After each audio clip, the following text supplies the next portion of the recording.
தலைவர், தமிழகத்தின் நிரந்தர முதலமைச்சர் நம்முடைய வெற்றி தளபதியுடைய தலைமையில் தமிழகம் சீரோடும் சிறப்போடும் எழுச்சியோடும் மக்கள் நலன் காக்கின்ற அரசாக இன்று விளங்கிக் கொண்டிருக்கிறது. குறிப்பாக தமிழகத்திலே மட்டுமல்ல, இந்தியாவிலே இருக்கிற அத்தனை மாநிலத்திலும் இருக்கின்ற அத்தனை பேரும் இவரேன் இந்தியாவை ஆளக்கூடாது என்கின்ற அளவிற்கு மக்கள் உள்ளங்களிலே நிறைந்து வாழ்ந்து கொண்டிருக்கிற ஒரு முதலமைச்சராக தமிழக வெற்றி கழகத்துடைய தலைவர் விளங்கி கொண்டிருக்கிறார் என்பதை நான் இந்த நேரத்தை கோடிட்டு காட்ட விரும்புகிறேன். நம்முடைய அமைச்சர்கள் டெல்லிக்கு செல்கிற போது கூட சில பேரிடத்திலே சொல்லியிருக்கிறார். நம்முடைய வீட்டு வசதித்துறை அமைச்சர் அவர்கள் அங்கே சென்ற போது அங்கே இந்தியிலே பேசக்கூடியவரெல்லாம், ஏன் உங்களுடைய முதலமைச்சரை போல மற்ற முதலமைச்சர் இல்லை, ஏன் இவர் இந்தியாவிற்கு வரக்கூடிய தலைமை பொறுப்பை ஏற்க வேண்டும் என்பதுதான் எங்களுடைய ஆசை என்று குறிப்பிட்டதாக சொன்னார். நான் அதை சொல்வதற்கு காரணம், நம்முடைய முதலமைச்சருடைய நடவடிக்கை, அவர் எடுத்துக்கொண்டிருக்கிற ஒவ்வொரு துறையின் சார்பாக நடைபெறுகிற நிகழ்வுகளை பார்க்கின்ற போது நாடே வியந்து கொண்டிருக்கிறது. நாட்டு மக்கள் எதிர்பார்த்து கொண்டிருக்கிறார்கள். தமிழ்நாட்டில் ஒரு தூய்மையான ஆட்சியை நடத்தக்கூடிய ஒரு தூய தலைவர் தமிழ்நாட்டிலே தோன்றியிருக்கிறார் என்ற வரலாற்றை படைக்கிற தலைவராக நம்முடைய வெற்றி கழகத்துடைய தலைவர் தளபதி அவர்கள் விளங்கி கொண்டிருக்கிறார். நானை குறிப்பிடுவதற்கு காரணம், இன்று நம்முடைய தமிழ்நாட்டை பொறுத்தவரையிலும் நமக்கு கிடைத்திருக்கிற பொக்கிஷமாக நாம் கருதுகிறோம். ஏனென்று சொன்னால், இறைவனால் இன்றைக்கு படைக்கப்பட்டிருக்கிற தமிழ்நாட்டை ஆள்வதற்கு நீங்கள் தான் தகுதியுள்ள ஒரு முதலமைச்சர் என்ற முறையிலே தான் தமிழ்நாட்டு மக்கள் 2 மாத காலத்தில் நம்முடைய சின்னத்தை அறிமுகம் செய்து உலக நாடுகள் பூராம் 4 லட்சம் பேர் இன்றைக்கு வாக்களித்திருக்கிறார் சொன்னால் ஒரு வரலாறு படைக்கிற தலைவராக தமிழக வெற்றி கழகத்துடைய தலைவர் தளபதி அவர்கள் விளங்கி கொண்டிருக்கிறார் என்பதை நம்மால் காண முடிகிறது. நான் அதை குறிப்பிடுவதற்கு காரணம், மற்றவர்களால் இதை பொறுத்து கொள்ள முடியவில்லை. இதுதான் இன்றைக்கு இருக்கிற நிலை. நான் குறிப்பிடுவதற்கு காரணம், சில பேர் கனவு கண்டார்கள், மீண்டும் ஆட்சிக்கு வருவோம் என்று கனவு கண்டார். அதை தூள் தூளாக்கிய பெருமை நம்முடைய தமிழக வெற்றி கழகத்துடைய தலைவர் ஒருவரால் தான் முடிந்திருக்கிறதே தவிர எவராலும் முடியவில்லை. இதுதான் வரலாறு. இதை நான் குறிப்பிடுவதற்கு காரணம், கனவு கண்டவர்களுக்கெல்லாம் இன்றைக்கு என்ன செய்வதென்றே தெரியாமல் தடுமாறி கொண்டிருக்கிற நிலை இருக்கிறது. இதைத்தான் புரட்சி தலைவர்கள் ஒரு பாடலை பாடுகிற போது, உலகத்திலே பெரிய ஆயுதம் எது என்று கேட்கின்ற போது அப்போது அவர் குறிப்பிடுகிற போது நல்ல கருத்துக்களை சொல்லுகிற போதுதான் சக்கரவர்த்தி திருமகன் மடத்திலே சொல்லுகிற போது ஒன்றை சொன்னார். உலகத்திலே பெரிய ஆயுதம் எது என்று கேட்கின்ற போது கத்தி, கடப்பாறை என்றெல்லாம் சொல்லிக்கொண்டே இருப்பார் நம்முடைய நகைச்சுவை மன்னன்.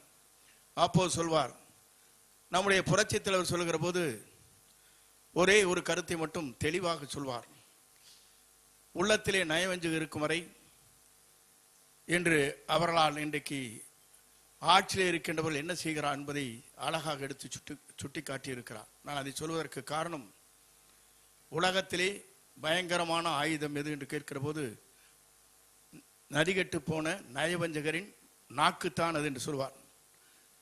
ஆகவே அப்படிப்பட்ட நயவஞ்சகர் தமிழ்நாட்டிலே இருக்கும் வரை தமிழ்நாட்டிலே இன்றைக்கு இது போன்ற நிலைகள் ஏற்படத்தான் செய்யும்.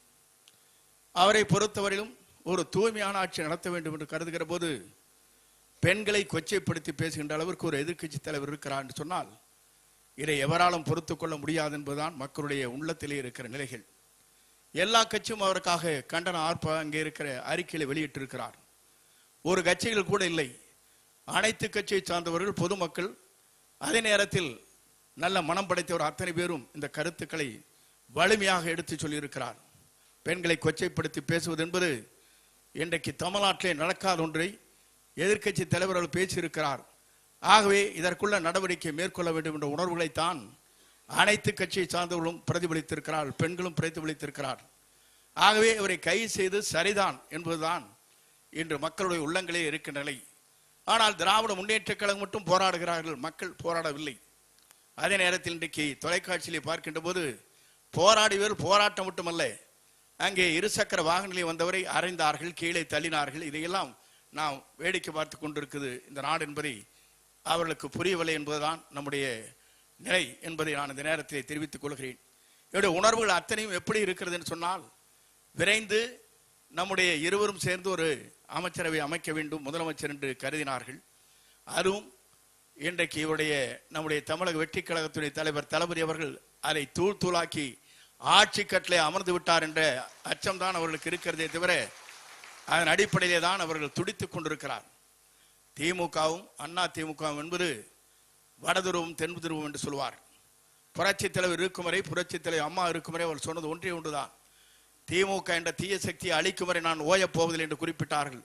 அதே தீய சக்தியோடு இன்றைக்கு இணைந்து முதலமைச்சர் பொறுப்பை ஏற்கலாம் என்று துடித்துக் கொண்டிருக்கிற அத்தனை பேருக்கும் இன்றைக்கு முற்றுப்புள்ளி வைத்த ஒரே தலைவர் தமிழக வெற்றி கழகத்துடைய தலைவர் தளபதி ஒருவரால் தான் முடியும் என்பதை நாம் உணர்ந்திருக்கிறோம். ஆகவேதான் நம்முடைய கூட்டணி என்பது வலிமையான கூட்டணியாக இருக்கிறது. இங்கே கூட்டணி கட்சியை சார்ந்தவர்கள் எத்தனையோ ஆண்டுகளுக்கு பிறகு ஒரு மாற்றங்கள் தமிழ்நாட்டில் உருவாகி இருக்கிறது. 1967க்கு பிறகு காங்கிரஸ் இந்த ஆட்சி பீடத்திலே அமர முடியுமா என்ற நிலையை மாற்றி காட்டிய வரலாற்றை உருவாக்கி வரும் நம்முடைய தமிழக வெற்றி கழகத்துடைய தலைவர் நம்முடைய நிரந்தர முதலமைச்சர் அவரால் ஒருவரால் தான் முடியுமே தவிர எவராலும் முடியாது. இதைத்தான் அவர்கள் நினைக்கிறார். இன்றைக்கு அவரெல்லாம் பேசுவதற்கு காரணமே வயிறிருந்து பேசிக் கொண்டிருக்கிறார். அங்கே தூங்க முடியவில்லை, அவர்களால் தூக்கம் அவர்களுக்கு வருவதில்லை.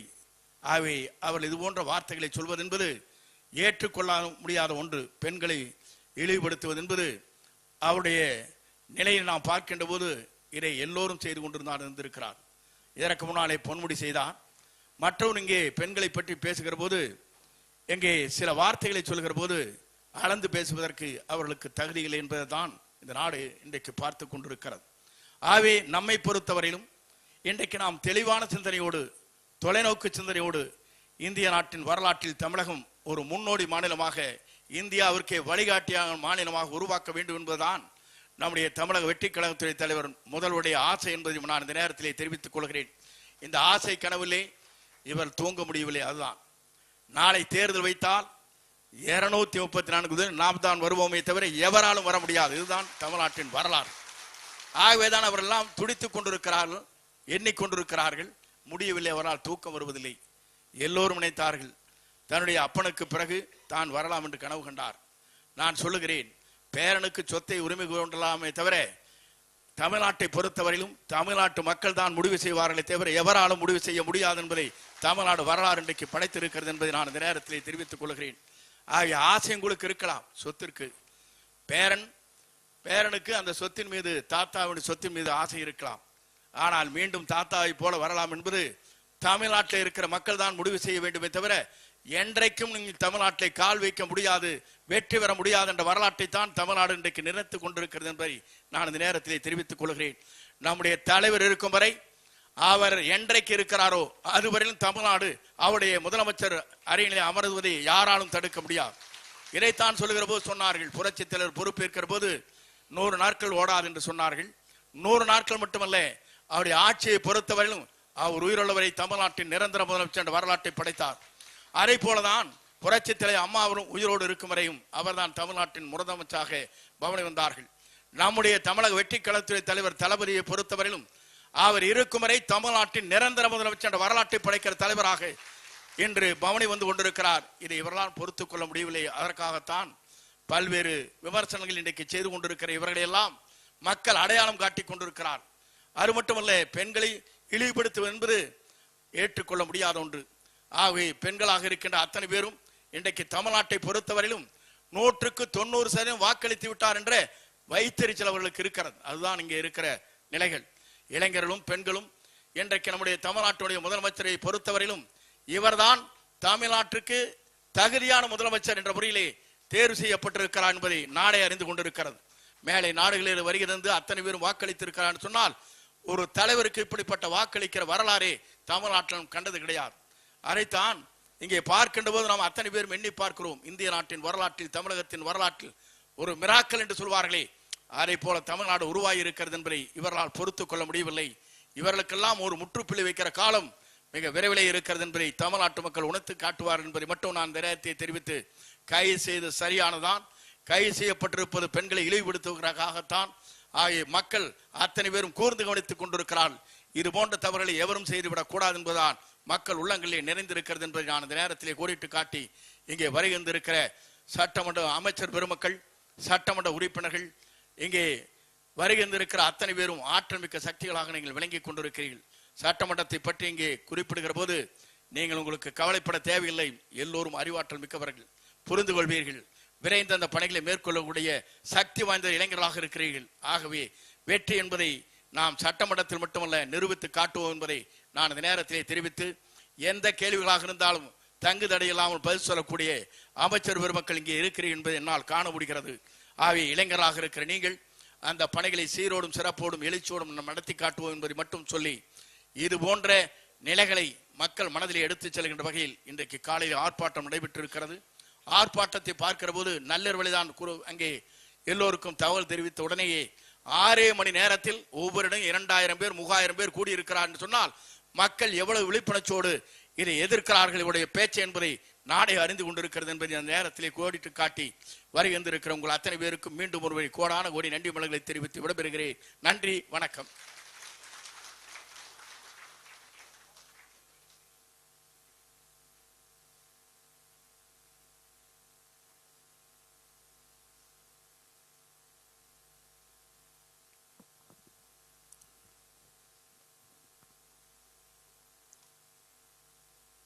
தமிழக வெற்றி கழக தலைமையிலான கூட்டணியில் இடம்பெற்றிருக்கக்கூடிய சட்டமன்ற உறுப்பினருடைய இந்த கலந்தாய்வு கூட்டத்தினை ஒருங்கிணைத்து நடத்தி கொண்டிருக்கக்கூடிய தமிழக வெற்றி கழகத்தினுடைய தலைமை கழக நிர்வாகிகளே, வருகை இருக்கக்கூடிய அமைச்சர் பெருமக்களே, சட்டமன்ற உறுப்பினர்களே, உங்கள் அனைவருக்கும் என்னுடைய நெஞ்சார்ந்த வணக்கத்தையும் நல்வாழ்த்துக்களையும் தெரிவித்துக் கொள்கிறேன். கடந்த 1 மாத காலமாக நம்முடைய மாண்புமிகு முதலமைச்சர் அவர்கள் மிகுந்த அக்கறையோடு வரக்கூடிய நிதிநிலை கூட்டத்தொடரை, அந்த நிதிநிலை அறிக்கையிலே பல்வேறு திட்டங்களை இந்த மக்களுக்கு தந்திட வேண்டும் என்ற ஒற்றை நோக்கத்தோடு ஆய்வுக் கூட்டங்களை எல்லாம் நடத்தி முடித்திருக்கிறார்கள். நாளைய தினம் இதுவரை தமிழகம் கண்டிராத சிறப்பான ஒரு நிதிநிலை வெளியிடப்பட இருக்கிறது. அதை பொறுத்து கொள்ள முடியாத மாண்புமிகு எதிர்க்கட்சி தலைவர் அவர்கள் நேற்றைய தினம் சேற்றை வாரி இறைத்திருக்கிறார். அநாகரிகத்தினுடைய உச்சமாக மிக இழிவான ஒரு வார்த்தைகளோடு அந்த போராட்டத்தை அவர்கள் நடத்தி முடித்திருக்கிறார்கள். அதை ஜனநாயகத்தை விரும்பக்கூடிய, பெண்களை மதிக்கக்கூடிய, அவர்களை கண்ணியமாக நடத்தக்கூடிய அத்தனை அரசியல் கட்சியை சார்ந்திருக்கக்கூடியவர்களும் தலைவர்களும் வன்மையான கண்டனங்களை அவர்கள் தெரிவித்திருக்கிறார்கள். அவர்கள் எதை நோக்கி பயணிக்கிறார்கள், நாளைய தினம் சட்டமன்றத்திலே அவர்கள் என்ன நினைத்து செயல்பட இருக்கிறார் என்பதையெல்லாம் நாம் உணர்ந்து கொள்ளக்கூடிய வகையிலே அவர்களுடைய செய்கைகள் நடந்து கொண்டிருக்கிறது. அவர்கள் என்று தேர்தலிலே தோல்வியை கண்டார்களோ அதிலிருந்து மிகுந்த பதட்டத்தோடு இனி திராவிட முன்னேற்ற கழகத்தினுடைய எதிர்காலம் கேள்விக்குறியாகிவிடுமோ என்ற பதட்டத்தோடு அவர்களுடைய ஒவ்வொரு தலைவர்களும் மிக கீழான நிலையில பேசி வருவதை நாம் கண்கூடாக கண்டு கொண்டிருக்கிறோம். அதற்கு காரணம் இல்லாமல் இல்லை. 17வது சட்டமன்றம் நடந்து கொண்டிருக்கிறது. 16 முறை தேர்தல் நடந்து முடிந்திருக்கிறது. முதல் பொது தேர்தலிலே திராவிட முன்னேற்ற கழகம் போட்டியிடவில்லை. 1957 இருந்து போட்டியிட்டாலும் இதுவரை போட்டியிட்ட தேர்தலிலே மிகப்பெரிய தோல்வியை தழுவிய தேர்தல் இந்த தேர்தல் தான். ஏன் அதை குறிப்பிட்டு சொல்றோம்னா, கடந்த முறை 26 கட்சியோட கூட்டணி, ஆட்சி பலம், அதிகார பலம், பணபலத்தோட அவங்க பெற்ற வாக்குகள் 31% தான். இந்த கூட்டணி கட்சிகள் இந்த பலத்தெல்லாம் கழிச்சா 20% கூட அந்த கூட்டணி வாங்கல. இதை வச்சுட்டு அடுத்த கட்டம் எப்படி போறதுங்கிற பதட்டத்துல தான் அவங்க இவ்வளவு பெரிய தவறுகளை செஞ்சுக்கிட்டே இருக்காங்க. அந்த பதட்டம் தான் அதுக்கான காரணம். அதை நான் ஒரு கூட்டத்தில் கூட சொல்லும் போது சொன்னேன், இது போன்ற அநாகரிகமான பேச்சுக்கள் மூலம், பெரிய பெரிய தலைவர்கள் எல்லாம் இழிவுபடுத்துவதன் மூலம், பெண்களை இழிவுபடுத்துவதன் மூலம் அந்த இயக்கம் மிகப்பெரிய பின்னடைவை தொடர்ச்சியாக சந்திக்கும் என்பதிலே மாற்று கருத்து இல்லை. அது நேற்று நடந்த போராட்டம் என்ன? காவிரி பிரச்சனை போராட்டம். எதை பத்தி நீங்க பேசுறீங்க? காவிரி போராட்டம் இன்னைக்கு நேற்று ஆரம்பிச்சதா? 12ஆம் நூற்றாண்டுல 2ஆம் ராஜராஜன் காலத்தில் ஆரம்பிச்சு அங்க இருக்கக்கூடிய கர்நாடகத்தில் ஆண்டக்கூடிய 1ஆம் நரசிம்மன் காலத்தில் 12ஆம் நூற்றாண்டு ஆரம்பிச்ச ஒரு பிரச்சனை. அது திராவிட முன்னேற்ற கழகமே ஆட்சியில் 6 முறை நடந்திருக்குது. இந்த 80 வருட காலமா இந்த சுதந்திர இந்தியாவில் தீர்க்க முடியாத பிரச்சனையை 30-40 நாள்ல ஒரு ஆட்சி தீர்க்கணும் எதிர்பார்த்து அது ஒரு போராட்டம் நடத்துறீங்கன்னா உங்களுடைய சிந்தனை என்ன? அப்ப இவர்கள் எதை நோக்கி பயணிக்கிறார்கள்? இதெல்லாம் உணர்ந்து கொண்டிருக்கக்கூடிய நாம், சட்டமன்றத்திலே நமக்கு மிகப்பெரிய பொறுப்பு இருக்கிறது. அமைச்சர் பெருமக்களாகிய நாம், சட்டமன்ற உறுப்பினர்கள் நாம், நம்முடைய மாண்புமிகு முதலமைச்சர் எதை இந்த மக்களுக்கு செய்ய வேண்டும் என்று நினைக்கிறார்களோ அதை செய்து முடிப்பவர்களாக நாம் எல்லாம் நிச்சயம் செயலாற்றுவோம் என்று கூறி வாய்ப்புக்கு நன்றி கூறி விடைபெறுகிறேன். நன்றி, வணக்கம், வாழ்த்துக்கள்.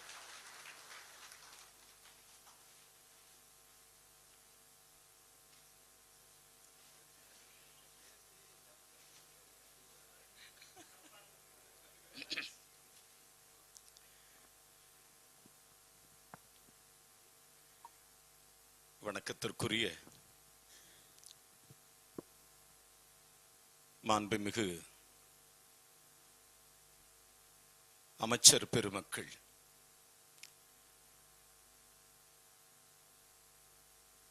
அருமைக்குரிய அண்ணன் செங்கோட்டையன் அவர்களே, மாண்புமிகு அமைச்சர் அருமைக்குரிய சகோதரர் ஆனந்த் அவர்களே, மாண்புமிகு அமைச்சர்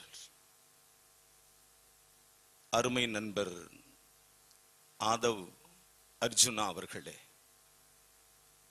IUML இயக்கத்தின் சார்பாக அமைச்சராக எனக்கு முன்னாலே பேசி அமர்ந்திருக்கிற என் அன்பிற்கினிய சகோதரர் ஷாஜகான் அவர்களே, மற்றும் இன்று கூடியிருக்கிற மாண்புமிகு சட்டமன்ற உறுப்பினர்களே, உங்கள் அனைவருக்கும் காங்கிரஸ் பேரியக்கத்தின் சார்பாக என்னுடைய மனமார்ந்த நன்றிகளும் வாழ்த்துக்களும் வணக்கங்களும் தெரிவித்துக் கொள்வதிலே மகிழ்ச்சி அடைகிறேன்.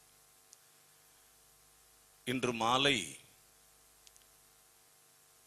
நாம் நடத்தி கொண்டிருக்கிற கூட்டம் என்பது மிகவும் முக்கியமான கூட்டம். இன்று இந்த கூட்டத்தினுடைய பொருள் மிகவும் சக்தி வாய்ந்த ஒரு பொருள். மாண்புமிகு தமிழக முதலமைச்சர் அவர்களுடைய கடினமான உழைப்பு, கடினமான தியாகத்தின் பலனால் இளைஞர்களின் ஆட்சி தமிழகத்திலே ஏற்பட்டிருக்கிறது.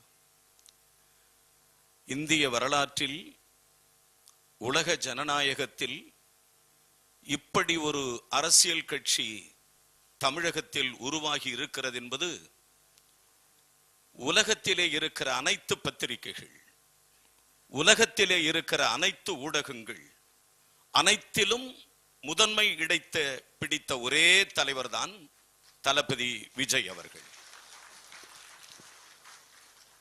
உலக நாடுகளுக்கு, எந்த நாடுகளுக்கு சென்றாலும் சரி, எந்த மூலைக்கு சென்றாலும் சரி, எல்லா பத்திரிகைகளும் தலைப்புச் செய்தி, எல்லா அரசியல் கட்சி தலைவரிடம் நம்மோடு விவாதிப்பது உங்கள் மாநிலத்தின் முதலமைச்சர் யார், உங்கள் மாநிலத்தின் முதலமைச்சர் யார் என்று கேட்கிற பொழுது 3 எழுத்து மந்திரம் மாண்புமிகு விஜய் என்று சொல்லுகிற பொழுது உலகமே அதிர்ந்து கொண்டிருக்கிறது. காரணம், உலகத்தில் நடைபெற்றிருக்கிற மாபெரும் அரசியல் மாற்றம் தமிழ் மண்ணிலே தான் நடைபெற்றிருக்கிறது என்கிற செய்தி உலகளவில் பரப்பப்பட்டிருக்கிறது. நண்பர்களே, நான் திருவாரூர் மாவட்டத்தினுடைய பொறுப்பு அமைச்சர். இங்கே இருக்கிற அமைச்சர்களை காட்டிலும், இங்கே இருக்கிற சட்டமன்ற உறுப்பினர்களை காட்டிலும் நேற்று நடந்த அநாகரிகமான செயல் என்பது கண்டிக்கப்பட வேண்டிய செயல். முதல் குரல் கொடுக்க வேண்டியவன் திருவாரூர் மாவட்டத்தினுடைய பொறுப்பு அமைச்சர், காங்கிரஸ் கட்சியினுடைய விஸ்வநாதன் என்பதை இந்த நேரத்திலே பதிவு செய்ய விரும்புகிறேன். வேற எந்த மாவட்டத்திலையும் போய் பேசல எதிர்கட்சி தலைவர். எதிர்கட்சி தலைவர் டெல்டா மாவட்டத்தில் போய் பேசியிருக்கிறார். இந்திய நாட்டில், குறிப்பாக தமிழ்நாட்டில் பெண்களை தெய்வமாக வணங்குகிற மாநிலம் இது. நிலமகள் என்று தான் பெண்ணை அழைப்போம். கங்கை, யமுனை, காவிரி, நர்மதா என்று பெண்களை வர்ணிக்கிற இந்த தாய் மாநிலம் தமிழ் மாநிலம். தமிழ்நாட்டில் பெண்களை நாம் தெய்வமாக வணங்குகிறோம், தாயாக வணங்குகிறோம், தங்கையாக வணங்குகிறோம், தன் சகோதரியாக வணங்குகிறோம். ஆனால் தாய் தமிழ்நாட்டில் திராவிட இயக்க கட்சிகள், குறிப்பாக திராவிட முன்னேற்ற கழகம் அநாகரிகமான செயலை ஆரம்பித்து வைத்திருக்கிறது. இன்றல்ல நேற்றல்ல நண்பர்களே, கடந்த பல ஆண்டுகளாக கொச்சை தமிழில் பெண்களை அவமானப்படுத்தி பேசுகிற தமிழ் மொழியை கற்றுக் கொடுத்தவர்களே திராவிட முன்னேற்ற கழகத்தை சார்ந்தவர்கள் என்பதை நீங்கள் மறந்துவிடக் கூடாது. நான் ஒரு செய்தியை இந்த அரங்கத்திலே பதிவு செய்ய விரும்புகிறேன். பெருந்தலைவர் காமராஜருடைய ஆட்சி நடக்கிறது. எங்கள் மாவட்டம் காஞ்சிபுரத்தை சேர்ந்த ஓவி அழகேசன் என்கிற ஒரு அமைச்சர் இருக்கிறார். அவர் மத்தியத்தில் ரயில்வே துறையினுடைய இணையமைச்சர். மாண்புமிகு லால் பகதூர் சாஸ்திரி அவர்கள் மத்தியத்தினுடைய அமைச்சர், ரயில்வே அமைச்சர். அரியலூரில் ஒரு ரயில் விபத்து ஏற்படுகிறது. ரயில் விபத்து ஏற்பட்டவுடன் திராவிட முன்னேற்ற கழகம் எப்படி அழைக்கிறார்கள் தெரியுமா? அரியலூர் அழகேசா. எப்படி? அரியலூர் அழகேசா, நீ ஆண்டது போதாதா, மக்கள் மாண்டது போதாதா என்கிற கொச்சையாக வர்ணிக்கிற ஆற்றல் படைத்தவர்கள் தான் திராவிட முன்னேற்ற கழகத்தை சார்ந்த தோழர்கள், தொண்டர்கள், இயக்கத்தினுடைய தலைவர்கள். அது மட்டுமல்ல, சோழவந்தானில் பொன்னம்மாள் என்கிற ஒரு சட்டமன்ற உறுப்பினர் இருந்தார். நிலக்கோட்டையினுடைய 6 முறை சட்டமன்ற உறுப்பினர் பொன்னம்மாள் அவர்கள். திராவிட முன்னேற்ற கழகத்தை சேர்ந்தவர்கள் சொன்னார்கள் ஒரு காலத்தில், நிலக்கோட்டை பொன்னம்மா, நெல்லு விலை என்னம்மா என்று கேட்டவர்கள் தான் திராவிட முன்னேற்ற கழகம். சோழவந்தான் பொன்னம்மா, சோளம் விலை என்னம்மா என்று கேட்டவர்கள் தான் திராவிட முன்னேற்ற கழகத்தை சார்ந்தவர்கள்.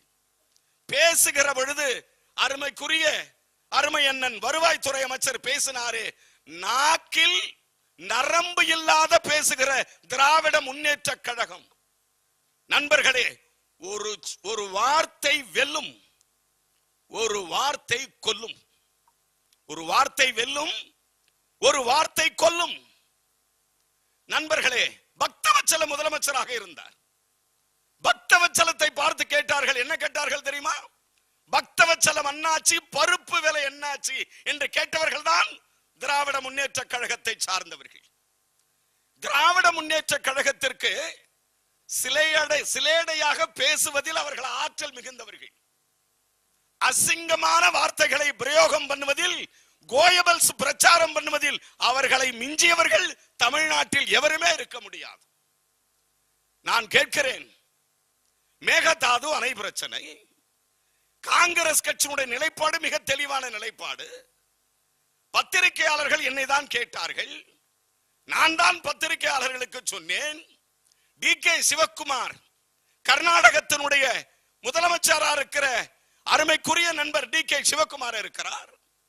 என்னை காங்கிரஸ் கட்சியினுடைய அமைச்சர், உங்களுடைய பதில் என்ன என்று கேட்டார்கள். நான் சொன்னேன், டி.கே. சிவக்குமார் எனது நண்பர். டி.கே. சிவக்குமார் முதலமைச்சர் எனது நண்பர். காங்கிரஸ் கட்சி ஆட்சியை செய்து கொண்டிருக்கிறது. ஆனாலும் கூட கர்நாடக அரசாங்கத்தால் மேகதாது அணை கட்டுவதற்கு ஒரு செங்கல்லை கூட எடுத்து வைப்பதற்கு காங்கிரஸ் பேரியக்கம், அன்பிற்குரிய முதல்வர் தளபதி விஜய் தலைமையில் இருக்கிற அரசாங்கம் ஒருபோதும் அனுமதிக்காது என்பதை கடுமையான சொற்களால் பயன்படுத்தியவன் காங்கிரஸ் கட்சிக்காரன். தளபதியோடு நாங்கள் நிற்கிறோம், தளபதியோடு நிமிர்ந்து நிற்கிறோம், தளபதியோடு எந்த யுத்தத்திற்கும் தயாராக நாங்கள் இருக்கிறோம். முக்கியமான செய்தி நண்பர்களே, தோழர்களே, நடந்து முடிந்திருக்கிற நேற்றைய சம்பவம் என்பது தமிழக வரலாற்றில் பெண்களை கேலி கூத்தாக, கேவலமாக, இழிவாக பேசுகிற அநாகரிகமான செயலுக்கு சொந்தக்காரர் தமிழகத்தினுடைய எதிர்க்கட்சி தலைவர். அவர்களுடைய பேச்சுக்கு இன்று கண்டனத்தை காங்கிரஸ் பேரியக்கம் வலிமையாக தெரிவித்துக் கொள்கிறது. எந்த விதமான மாற்றம் இல்லை. இது ஜனநாயக நாடு. ஜனநாயக நாடு என்று சொன்னால் உங்கள் விருப்பத்திற்கு போல் பேசுவது ஜனநாயகமா?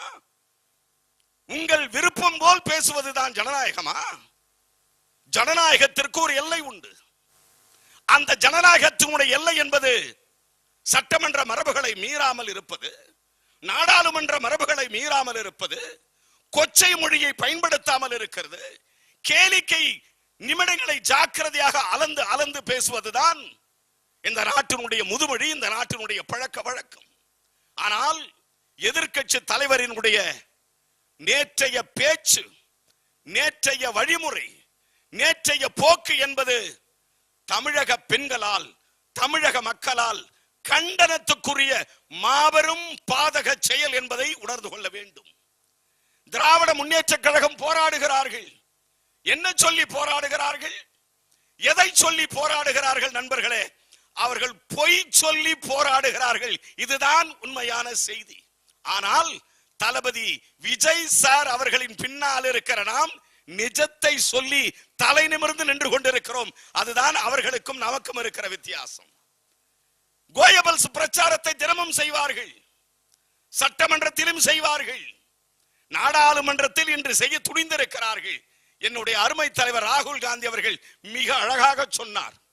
2 தினங்களுக்கு முன்பு சென்னைக்கு வந்தார், மாவட்ட தலைவர்கள் கூட்டத்திலே கலந்து கொண்டார், எங்களை அழைத்து சொன்னார், இந்த அரசுக்கு உங்களால் ஒரு சிறு பாதகம் கூட ஏற்பட்டு விடக் கூடாது, மிக ஜாக்கிரதையாக உங்கள் ஒவ்வொரு அசைவுகளும் இருக்க வேண்டும் என்பதை உத்தரவிட்டு சென்றிருக்கிறார். இந்த அரசு மீது ஒரு சிறு துளி கலங்கம் விளைவிக்குமே ஆனால் அதற்கு துணிந்து நின்று முதல் சிப்பாயாக காங்கிரஸ் பேரியக்கத்தை சார்ந்தவர்கள் நாங்கள் நிற்போம் என்கிற செய்தியையும் எங்கள் தலைவர் எங்களுக்கு சொல்லி இருக்கிறார். ஆக நண்பர்களே, தோழர்களே, நேற்று நடந்த சம்பவம் என்பது அவமானத்துக்குரிய சம்பவம். கைது செய்வதற்கு முறையாக தகுதி படைத்தவர் தான் உதயநிதி ஸ்டாலின். அதில் எந்த மாற்று கருத்தும் கிடையாது. சட்டம் தன் கடமையை செய்கிறது. சட்டம் என்ன வேடிக்கை பார்க்குமா? சட்டம் என்ன கடலை சாப்பிட்டு கொண்டிருக்குமா? சட்டம் தன் கடமையை செய்திருக்கிறது. அதன் அடிப்படையிலே தான் சட்டமன்றத்தினுடைய எதிர்க்கட்சி தலைவராக இருக்கிற உதயநிதி ஸ்டாலின் அவர்கள் கைது செய்யப்பட்டிருக்கிறார்கள். கைது செய்யப்பட்டிருக்கிற காரணம் தமிழகத்தில் இருக்கிற கோடான கோடி பெண்களின் கடுமையான கண்டன குரல். அது அந்த கைதுக்கு தமிழகத்தில் இருக்கிற ஏகோபித்த பெண்களின் ஒட்டுமொத்தமான ஆதரவு, கைது செய்யப்பட வேண்டும் என்கிற கோரிக்கையின் அடிப்படையிலே தான் இன்று கைது செய்யப்பட்டிருக்கிறார். ஆக தமிழக காங்கிரஸ் கமிட்டி இதை வன்மையாக கண்டிக்கிறது, வன்மையாக எதிர்க்கிறது என்கிற செய்தியை சொல்லி இந்த கூட்டத்தை ஏற்பாடு செய்திருக்கிற தமிழக வெற்றி கழகத்தினுடைய தலைவர்களுக்கும் நிர்வாகிகளுக்கும் மாண்புமிகு முதலமைச்சர் அவர்களுக்கும் என் மனமார்ந்த நன்றியையும் வணக்கத்தையும் தெரிவித்து விடைபெறுகிறேன். நன்றி, வணக்கம், ஜெய்ஹிந்த்.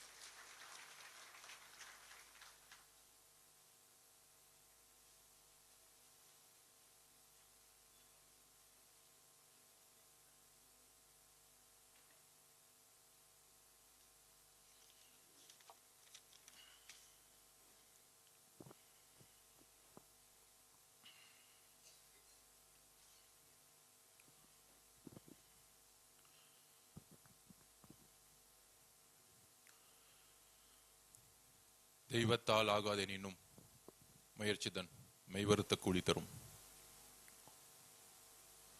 மாண்புமிகு அண்ணன் அமைச்சர் பொதுச் செயலாளர் அண்ணன் ஆனந்தன் அவர்களே, மாண்புமிகு அமைச்சர் செங்கோட்டையன் அவர்களே, மாண்புமிகு அமைச்சர் ஷாஜகான் அவர்களே சகோதரர், மாண்புமிகு அமைச்சர் மூத்த அமைச்சர் திரு விஸ்வநாதன் அவர்களே,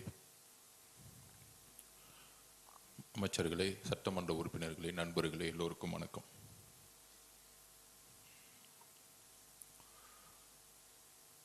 நாளைக்கு சட்டசபை பட்ஜெட் கூட்டத்தொடர். சட்டசபைக்குள்ள போனா மரபுன்னு சொல்லுவாங்க. அந்த மரபை இன்னைக்கு வரைக்கும் உண்மையா கடைபிடிச்சிட்டு இருக்கக்கூடிய இயக்கம் தமிழக வெற்றி கழகம்.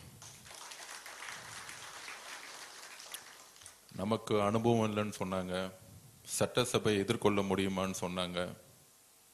ஆனால் ஒரு 4 நாள் நடந்துச்சு. முதல்ல அந்த 4 நாள்ல ஒவ்வொரு நாளும் குறைந்தபட்சம் ஒரு 10லிருந்து 15 முறை அவை மீறிய செயலை செய்தது திமுக. ஸோ திமுகக்கே பாடம் எடுத்தாரு நம்மளுடைய தமிழக முதலமைச்சர், நம்மளுடைய அண்ணன் விஜய் அவர்கள். நம்மளுடைய சட்டமன்ற உறுப்பினர்கள், நம்மளுடைய அமைச்சர்கள் பேசவே முடியல அவங்களால அந்த 4 நாள். இப்ப அடுத்த பட்ஜெட் கூட்டத்தொடர் மானிய கோரிக்கை. அப்ப என்ன கால சூழ்நிலையில் நாம் இங்க இருக்கிறோம், இன்னைக்கு நிக்கிறோம்?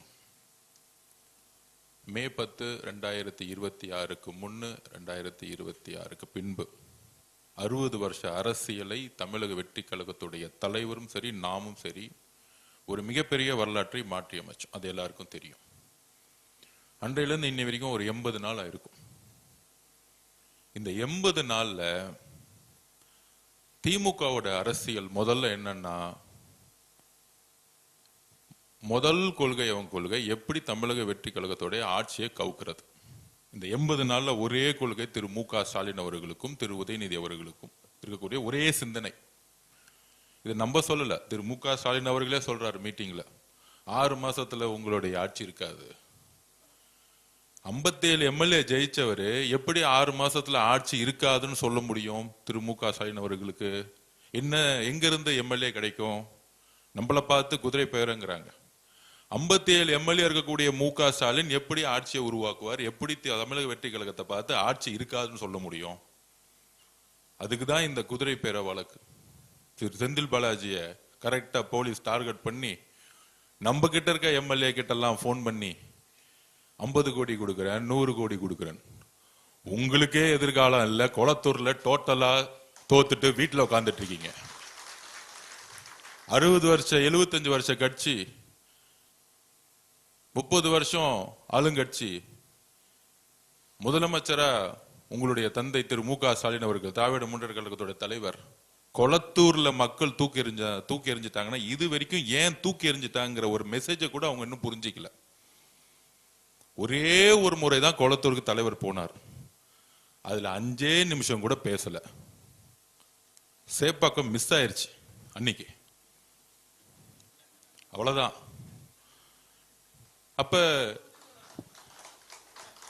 அப்ப கொளத்தூருடைய தோல்வி ஒட்டுமொத்த திமுகவுடைய கடைசி சாம்ராஜ்யத்துடைய அத்தியாயம். இதுதான் தமிழக மக்களுடைய தீர்ப்பு. இன்னுமேட்டு திமுக குடும்பத்திலிருந்து ஒருத்தரும் முதலமைச்சர் ஆவே முடியாது. எழுதி வச்சுக்கோங்க. நீங்க என்ன அவதூறு வேணா பரப்பிக்கோங்க, என்ன பொய் வேணா பரப்புங்க, அதுக்கெல்லாம் நம்ம ரெடி. எல்லாத்தையும் பார்த்துட்டு வந்திருக்காரு எங்க தலைவர். நீங்க 4 நாள் உக்காந்து 2வது நாள் அன்னைக்கு பேட்ச் ஒன்று குத்திட்டு வராங்க, வாயத்தரங்க சிஎம். நான் அப்பயே சொன்னேன், அவர் அமைதியா 5 மணி நேரம் யோகா பண்ற மாதிரி அமைதியா உட்கார்ந்துட்டு இருந்தார். என்னைக்கு அவர் வாயை திறக்க போறோம் அன்னைக்கு நேஷனல் ஹெட்லைன்ஸ், அடுத்த 1 மாசத்துக்கு கதறுவாங்கன்னு நான் 3வது நாள் சொன்னேன். பேச ஆரம்பிச்ச அடுத்த செகண்ட் வெளிநடப்பு பண்ணிட்டாங்க. சட்டசபையில 3 நாளா வாயத்தரங்க செய்யம்னு சொல்லிட்டு அவர் எந்திரிச்சு என்ன பேசுறான்னு கூட கேட்கல. பார்ட்டி ஃபண்டுன்னு சொன்னதுதான் மிச்சம். உடனே திமுக அஞ்சிட்டாங்க. இந்த திருடங்கள்லாம் திருடிட்டு ஓடி போகும்போது போலீஸ் துரத்தும் போது யார் திருடன் யார் சொல்றான்னு அவன் தான் திருடனா இருப்பான். அன்னைக்கு சட்டசபையில எல்லாரும் எஞ்சி நிச்சுட்டாங்க. பார்ட்டி ஃபண்டுன்னு ஏன் சொல்றீங்க? அங்க இருக்க அதிமுகவுடைய பொதுச்செயலர் இபிஎஸ் உட்கார்ந்துட்டு இருக்காரு, அவர் அமைதியா உட்கார்ந்துட்டு இருக்காரு. இந்த சண்டையில நம்ம எந்திரிக்க கூடாதுப்பா, நம்ம அமைதியா இருப்போம். ஆனா திமுக எந்திரிச்சு எக்ஸ்போஸ் ஆயிட்டாங்க. அப்ப அவர் பேசுறது கேட்க முடியல. ஏன் முடியலன்னா அதான் ஆதிக்கம். நான் திருப்பியும் பதிவு பண்ண, திமுகவுடைய தோல்விக்கு ஆதிக்கம். பண்ணையார் மனத்தனம், நாம மட்டும்தான் ஆளுங்கட்சி, எங்க அப்பா எங்க புள்ள நாங்க மட்டும்தான் முதலமைச்சர், ஒரு கொத்தடிமை கூட்டம் தான் அமைச்சர்கள். இப்படி ஒரு சிந்தனையை அவங்க நம்பிட்டாங்க. எலெக்ஷன் முன்னாடி ரொம்ப நம்பிட்டாங்க. அடுத்த 26க்கு இப்ப என் டிபார்ட்மெண்ட்லாம் பாத்தீங்கன்னு வச்சுக்கோங்க, நெடுஞ்சாலை துறையிலையும் பொதுப்பணித்துறையிலையும் 2028 வரைக்கும் டெண்டர் போட்டு போயிருக்காங்க. அட்வான்ஸ் வாங்கிட்டாங்க.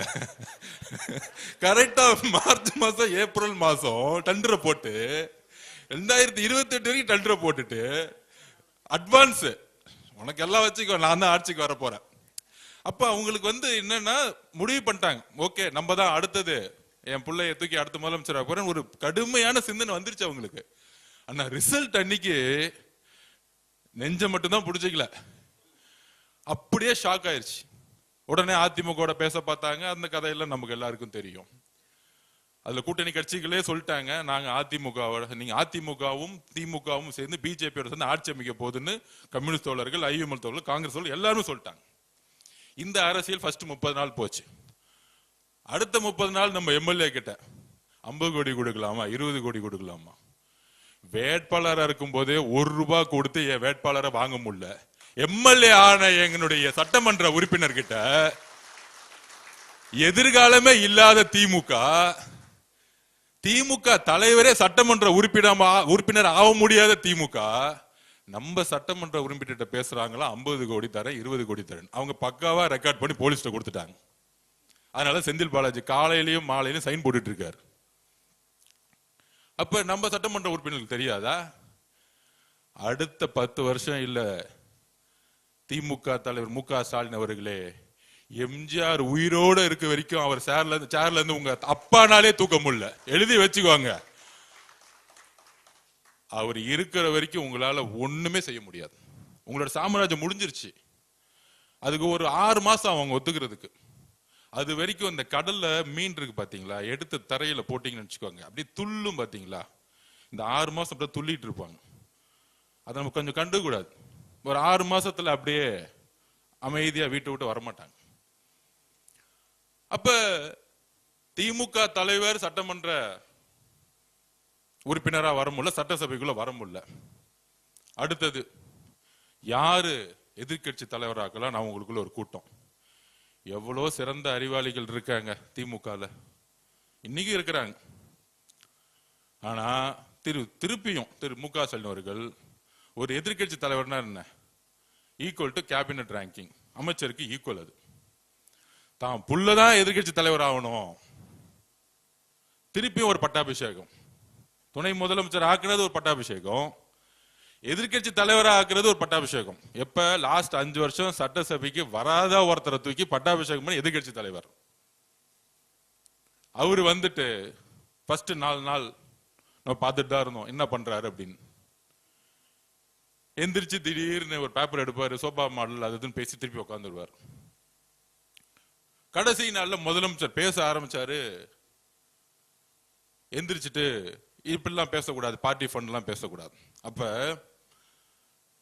வரலாற்றுல முதல் முறையா ஒரு முதலமைச்சர் தான் கடைசியா பேசி முடிப்பார். கவர்னருடைய உரைக்கு எல்லா கட்சியோட தலைவர்கள் பேசுவாங்க, எதிர்கட்சி தலைவர் பேசுவாரு, எல்லாத்துக்கும் பதில் வந்து முதலமைச்சர் கொடுப்பார். அதோட சட்டசபை முடிஞ்சிட்டு தேதி குறிப்பிடாம முடிச்சு வைப்பாங்க. இது எல்லாருக்கும் தெரியும். சபாநாயகர் திடீர்னு ஒண்ணு சொல்லிட்டார், மாண்புமிகு எதிர்கட்சி தலைவர்களே, முதலமைச்சர் பேசி முடிக்கட்டும், உங்களுக்கு பேசுறதுக்கு வாய்ப்பு தரேன். இது சுதந்திர வரலாற்றில் தமிழ்நாட்டில் இதுவரைக்கும் எந்த சபாநாயகரும் சொன்னதே கிடையாது. உங்களுக்கு அறிவு இருந்தா, திறமை இருந்தா, திராவிட முன்னேற்ற கழகத்தின் ஒரு உண்மையான எதிர்கட்சி தலைவராக இருந்திருந்தா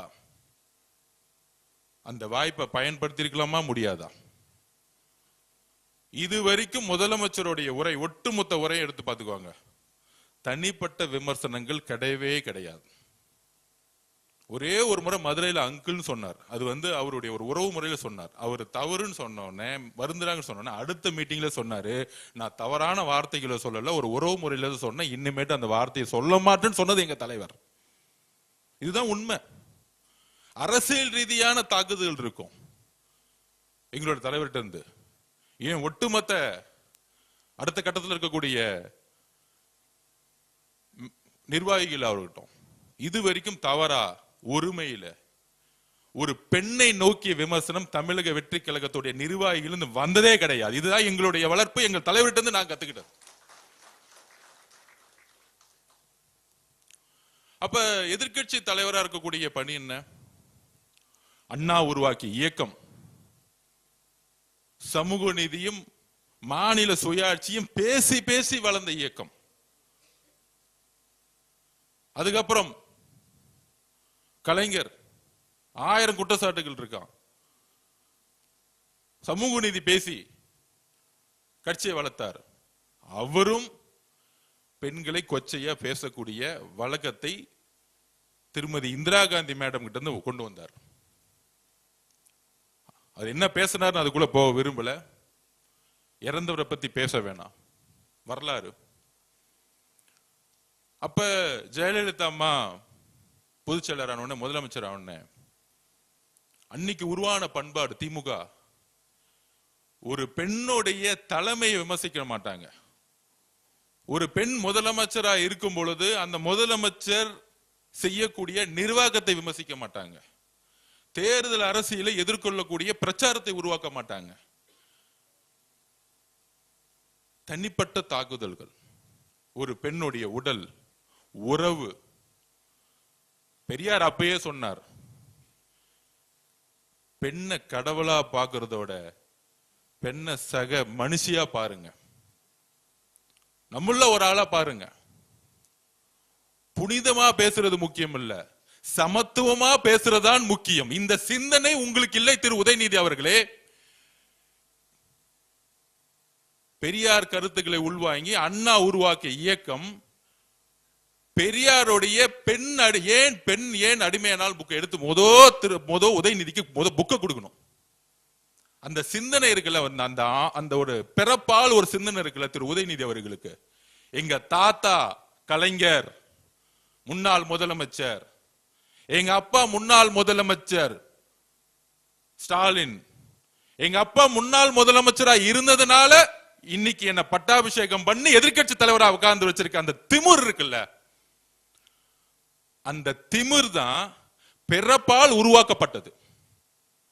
அந்த பிறப்பால் உருவாக்கப்பட்ட ஆணவம் தான் இன்றைக்கு 57 எம்எல்ஏவோட உங்களை உட்கார வச்சு 26 கட்சி கூட்டணியை உருவாக்கி ஒவ்வொரு தொகுதியில் 40 கோடி ரூபாய் செலவு பண்ணி 75 வருஷ பாரம்பரிய கட்சிய உங்களுடைய ஆணவத்தால் இன்னைக்கு உங்களை உட்கார வச்சிருக்கார் திரு மு.க. ஸ்டாலின் அவர்களை. இன்னைக்கு வீட்டுல உட்கார்ந்ததுக்கான உங்களுடைய ஆணவம். ஏன் அந்த வார்த்தையை சொல்றேன்னா, இப்ப எக்ஸ்ல ஒரு ட்வீட் போட்டிருக்காரு, தமிழக வெற்றி கழகத்துக்கு ஆணவமா திரு மு.க. ஸ்டாலின் சொல்றாரு. இதுவரைக்கும் எங்களுடைய முதலமைச்சர், எங்களுடைய அண்ணன் ஒரே ஒரு இடத்துல பெண்ணை தவறா தரக்குறைவா பேசி பார்த்திருக்கீங்களா? எழுதி வச்சுக்க, இப்ப எழுதி கொடுங்க திரு மு.க. ஸ்டாலின் அவர்களே. உங்கள் மீது ஏற்படக்கூடிய ஊழல் குற்றச்சாட்டுகளை பத்தி பேசியிருப்பார், அதிகார அத்துமீறலை பத்தி பேசியிருப்பார், உங்களுடைய குடும்ப ஆட்சியை பத்தி பேசியிருப்பார். இதுதான் மக்கள் கிட்ட அவர் கொண்டு போன பிரச்சாரம். வேற எந்த பிரச்சாரத்தையும் அவர் உருவாக்கல. அவர் சொன்ன மாதிரியே எழுதி வச்சுக்கோங்க, இந்த 80 நாள்ல 75 வருஷத்துல ஒழிக்க முடியாத ஊழலை ஒவ்வொரு தொலையிலும் ஒழிச்சிருக்கிறார். இன்னைக்கு இந்த 80 நாள்ல பார்ட்டி ஃபண்ட் முதலமைச்சர் கலெக்ஷன் பண்ண நினைச்சா 10,000 கோடி ரூபாய் ஈஸியா கலெக்ஷன் பண்ண முடியும். அது வேணான்னு தூக்கி போட்டிருக்காங்க. எங்களுக்கு தெரியாத அந்த வழி. இங்க இருக்கக்கூடிய ஒவ்வொரு சட்டமன்ற உறுப்பினர்கள்ட்ட கையில 5 லட்சம் ரூபாய் இன்னைக்கு வரைக்கும் பணம் இல்ல. இங்க இருக்கக்கூடிய அமைச்சர்கிட்ட இன்னைக்கு வரைக்கும் மொத்தமா 25 லட்சம் ரூபாய் பணம் இல்ல. ஒரு நேர்மை என்பது என்ன தெரியுங்களா? வாய்ப்பே இல்லாம நேர்மையா இருக்கிறது முக்கியம் இல்ல, எல்லா வாய்ப்புகளும் இருந்து ஒரு மனிதன் அதிகாரமும் அந்த பலமும் இருக்கும் பொழுது நேர்மையா என் மக்கள் கிட்ட நான் என்ன சொன்னோமோ அங்க நிமிர்ந்து ஒவ்வொரு நாள் உட்கார்ந்துருக்காரு பாத்தீங்களா எங்களோட முதலமைச்சர். அந்த நேர்மைதான் மக்கள் அவரை நேசிக்க வைக்குது. அந்த நேர்மைதான் தமிழ்நாட்டுடைய ஒட்டுமொத்த பெண்களுடைய அண்ணனாவும் தம்பியாவும் மகனாவும் இருக்கிறார் எங்க தலைவர். எங்களுடைய நாங்களும் சரி போன உடனே அன்பா பெண்கள் ஏன் ஓடி வராங்க? தமிழக வெற்றி கழகம் நான் திருப்பி பதிவு பண்ணோம், கண்டிப்பா ஆளுங்கட்சி ஆகும். கண்டிப்பா மாண்பு முதலமைச்சர் ஜெயிச்சு முதலமைச்சர் ஆக்குவார். 4 மாசம் முன்னாடி நம்பல. அதற்கான காரணம் என்ன தெரியுமா? எல்லாரும் இளைஞர்கள் சொல்லிட்டு இருந்தாங்க. ஏன்னா நம்ம போகும்போது எல்லாரும் இளைஞர்கள் நம்மள வேலை பார்க்கறதுக்காக எல்லாம் ஓடி வருவாங்க. ஆனா அவன் கண்ணுக்கு தெரியாத ஒன்னே ஒண்ணு என்ன தெரியுமா? வீட்டுல இருந்தாங்க பாருங்க, அமைதி புரட்சி பண்ணாங்களே பெண்கள், ஒட்டுமொத்த பெண்களும். இந்த வெற்றியை உருவாக்கியது பெண்கள். திருப்பி பதிவு பண்றோம். நாங்க எங்க ஏன் யாருக்கிட்ட உண்மையா இருக்கணும்? நாங்க நினைக்கிறது தெரியுமா, முதல்ல தமிழ்நாட்டில் இருக்கக்கூடிய எங்களுடைய தாய்மார்களுக்கிட்டையும் எங்களுடைய அக்கா கிட்டையும் தங்கச்சிக்கிட்டையும் நாங்க உண்மையா இருக்கணும்னு நினைக்கிறோம். ஏன்னா இந்த கட்சியை உருவாக்கியது தமிழக பெண்கள், எங்க அண்ணனை முதலமைச்சர் ஆக்கியது தமிழக பெண்கள், அதோட சேர்ந்த இளைஞர்கள். அப்ப ஏன் எங்களுக்கு அந்த உணர்வு வருது? அதுல இன்னைக்கு சொல்றாரு, தமிழக திமுகவுடைய பேட்டி கொடுக்கிறார் RS பாரதி, சொல்றாரு மூத்த தலைவர், அது என்ன நாங்க எம்ஜிஆர் காலத்திலும் இப்படிதான் பேசிக்கிட்டு இருந்தோம், கலைஞர் காலத்திலும் அப்படிதான் பேசிட்டு இருந்தோம், ஏன் அம்மா ஜெயலலிதா காலத்திலும் அப்படிதான் பேசிட்டு இருந்தோம், ஐயா எடப்பாடி காலத்தில் அப்படித்தான் பேசிட்டு இருந்தோம். இந்த 4 பேர்ட்ட என்ன வேணா பேசிக்குவாங்க, ஆனால் எங்கள் அண்ணன் முதலமைச்சரா பொறுப்பேற்றதிலிருந்து திரு சி ஜோசப் விஜய் அண்ணன் எங்கள் முதலமைச்சரா இருக்கக்கூடிய இடத்துல பெண்களை நோக்கி விமர்சிக்கக்கூடிய யாரா இருந்தாலும் கைது செய்யப்படுவார்கள். இது ஏன்னா ஒருத்தருக்கான மிரட்டலோ பழிவாங்கலோ கிடையாது. இந்த கலாச்சாரத்தை தூக்கி எறியணும். ஒரு பெண் அரசியல் வரக்கூடாதா? ஒரு பெண் நிருபரா வரக்கூடாதா? பத்திரிகையுள்ள வரக்கூடாதா? ஏன் உங்களை பார்த்து கொஸ்டின் கேட்டக்கூடாதா? கேட்கிற கேள்வியை விட்டுட்டு அவங்களோட உடலையும் அவர்களோட உறவையும் சுக்குனராக கூடிய செயலை செய்யறதான் திமுக. அப்ப அண்ணா பேசிய சமூக நீதியும் மாநில சுயாட்சியும் தூக்கி எறிஞ்சு இன்னைக்கு ஆபாச நீதியாக ஒரு எதிர்கட்சி தலைவர் உட்கார்ந்துட்டு இருக்காரு. இனிமேட்டு அவர் ஆபாச நீதி தான் கூப்பிடணும், உதயநிதி கிடையாது. உறுதியாக சொல்றோம். என்ன வார்த்தைகள்! நான் கேட்கிறேன், நான் என்ன பேசுறது தவறுன்னு இன்னைக்கு வரைக்கும் உணரல. வார்த்தைகள் தவறு இருக்கலாம், மனிதன் உணர வேண்டும். தவறு செய்யாத மனிதர்கள் கிடையாது, ஆனால் அது உணரணும். அந்த உணர்ச்சி இருக்கா? இன்னைக்கு பேசுறாரு, நான் என்ன பேசணும்? ஒண்ணுமே பேசல.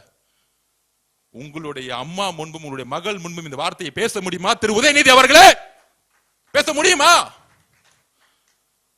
எல்லோருக்கும் குடும்பம் இருக்கு, எல்லா பெண்களையும் ஒரே மாதிரி பார்க்கணும். எங்க அம்மாவை பார்க்கிற மாதிரி தான் இன்னொரு அம்மாவை நான் பார்க்க முடியும்.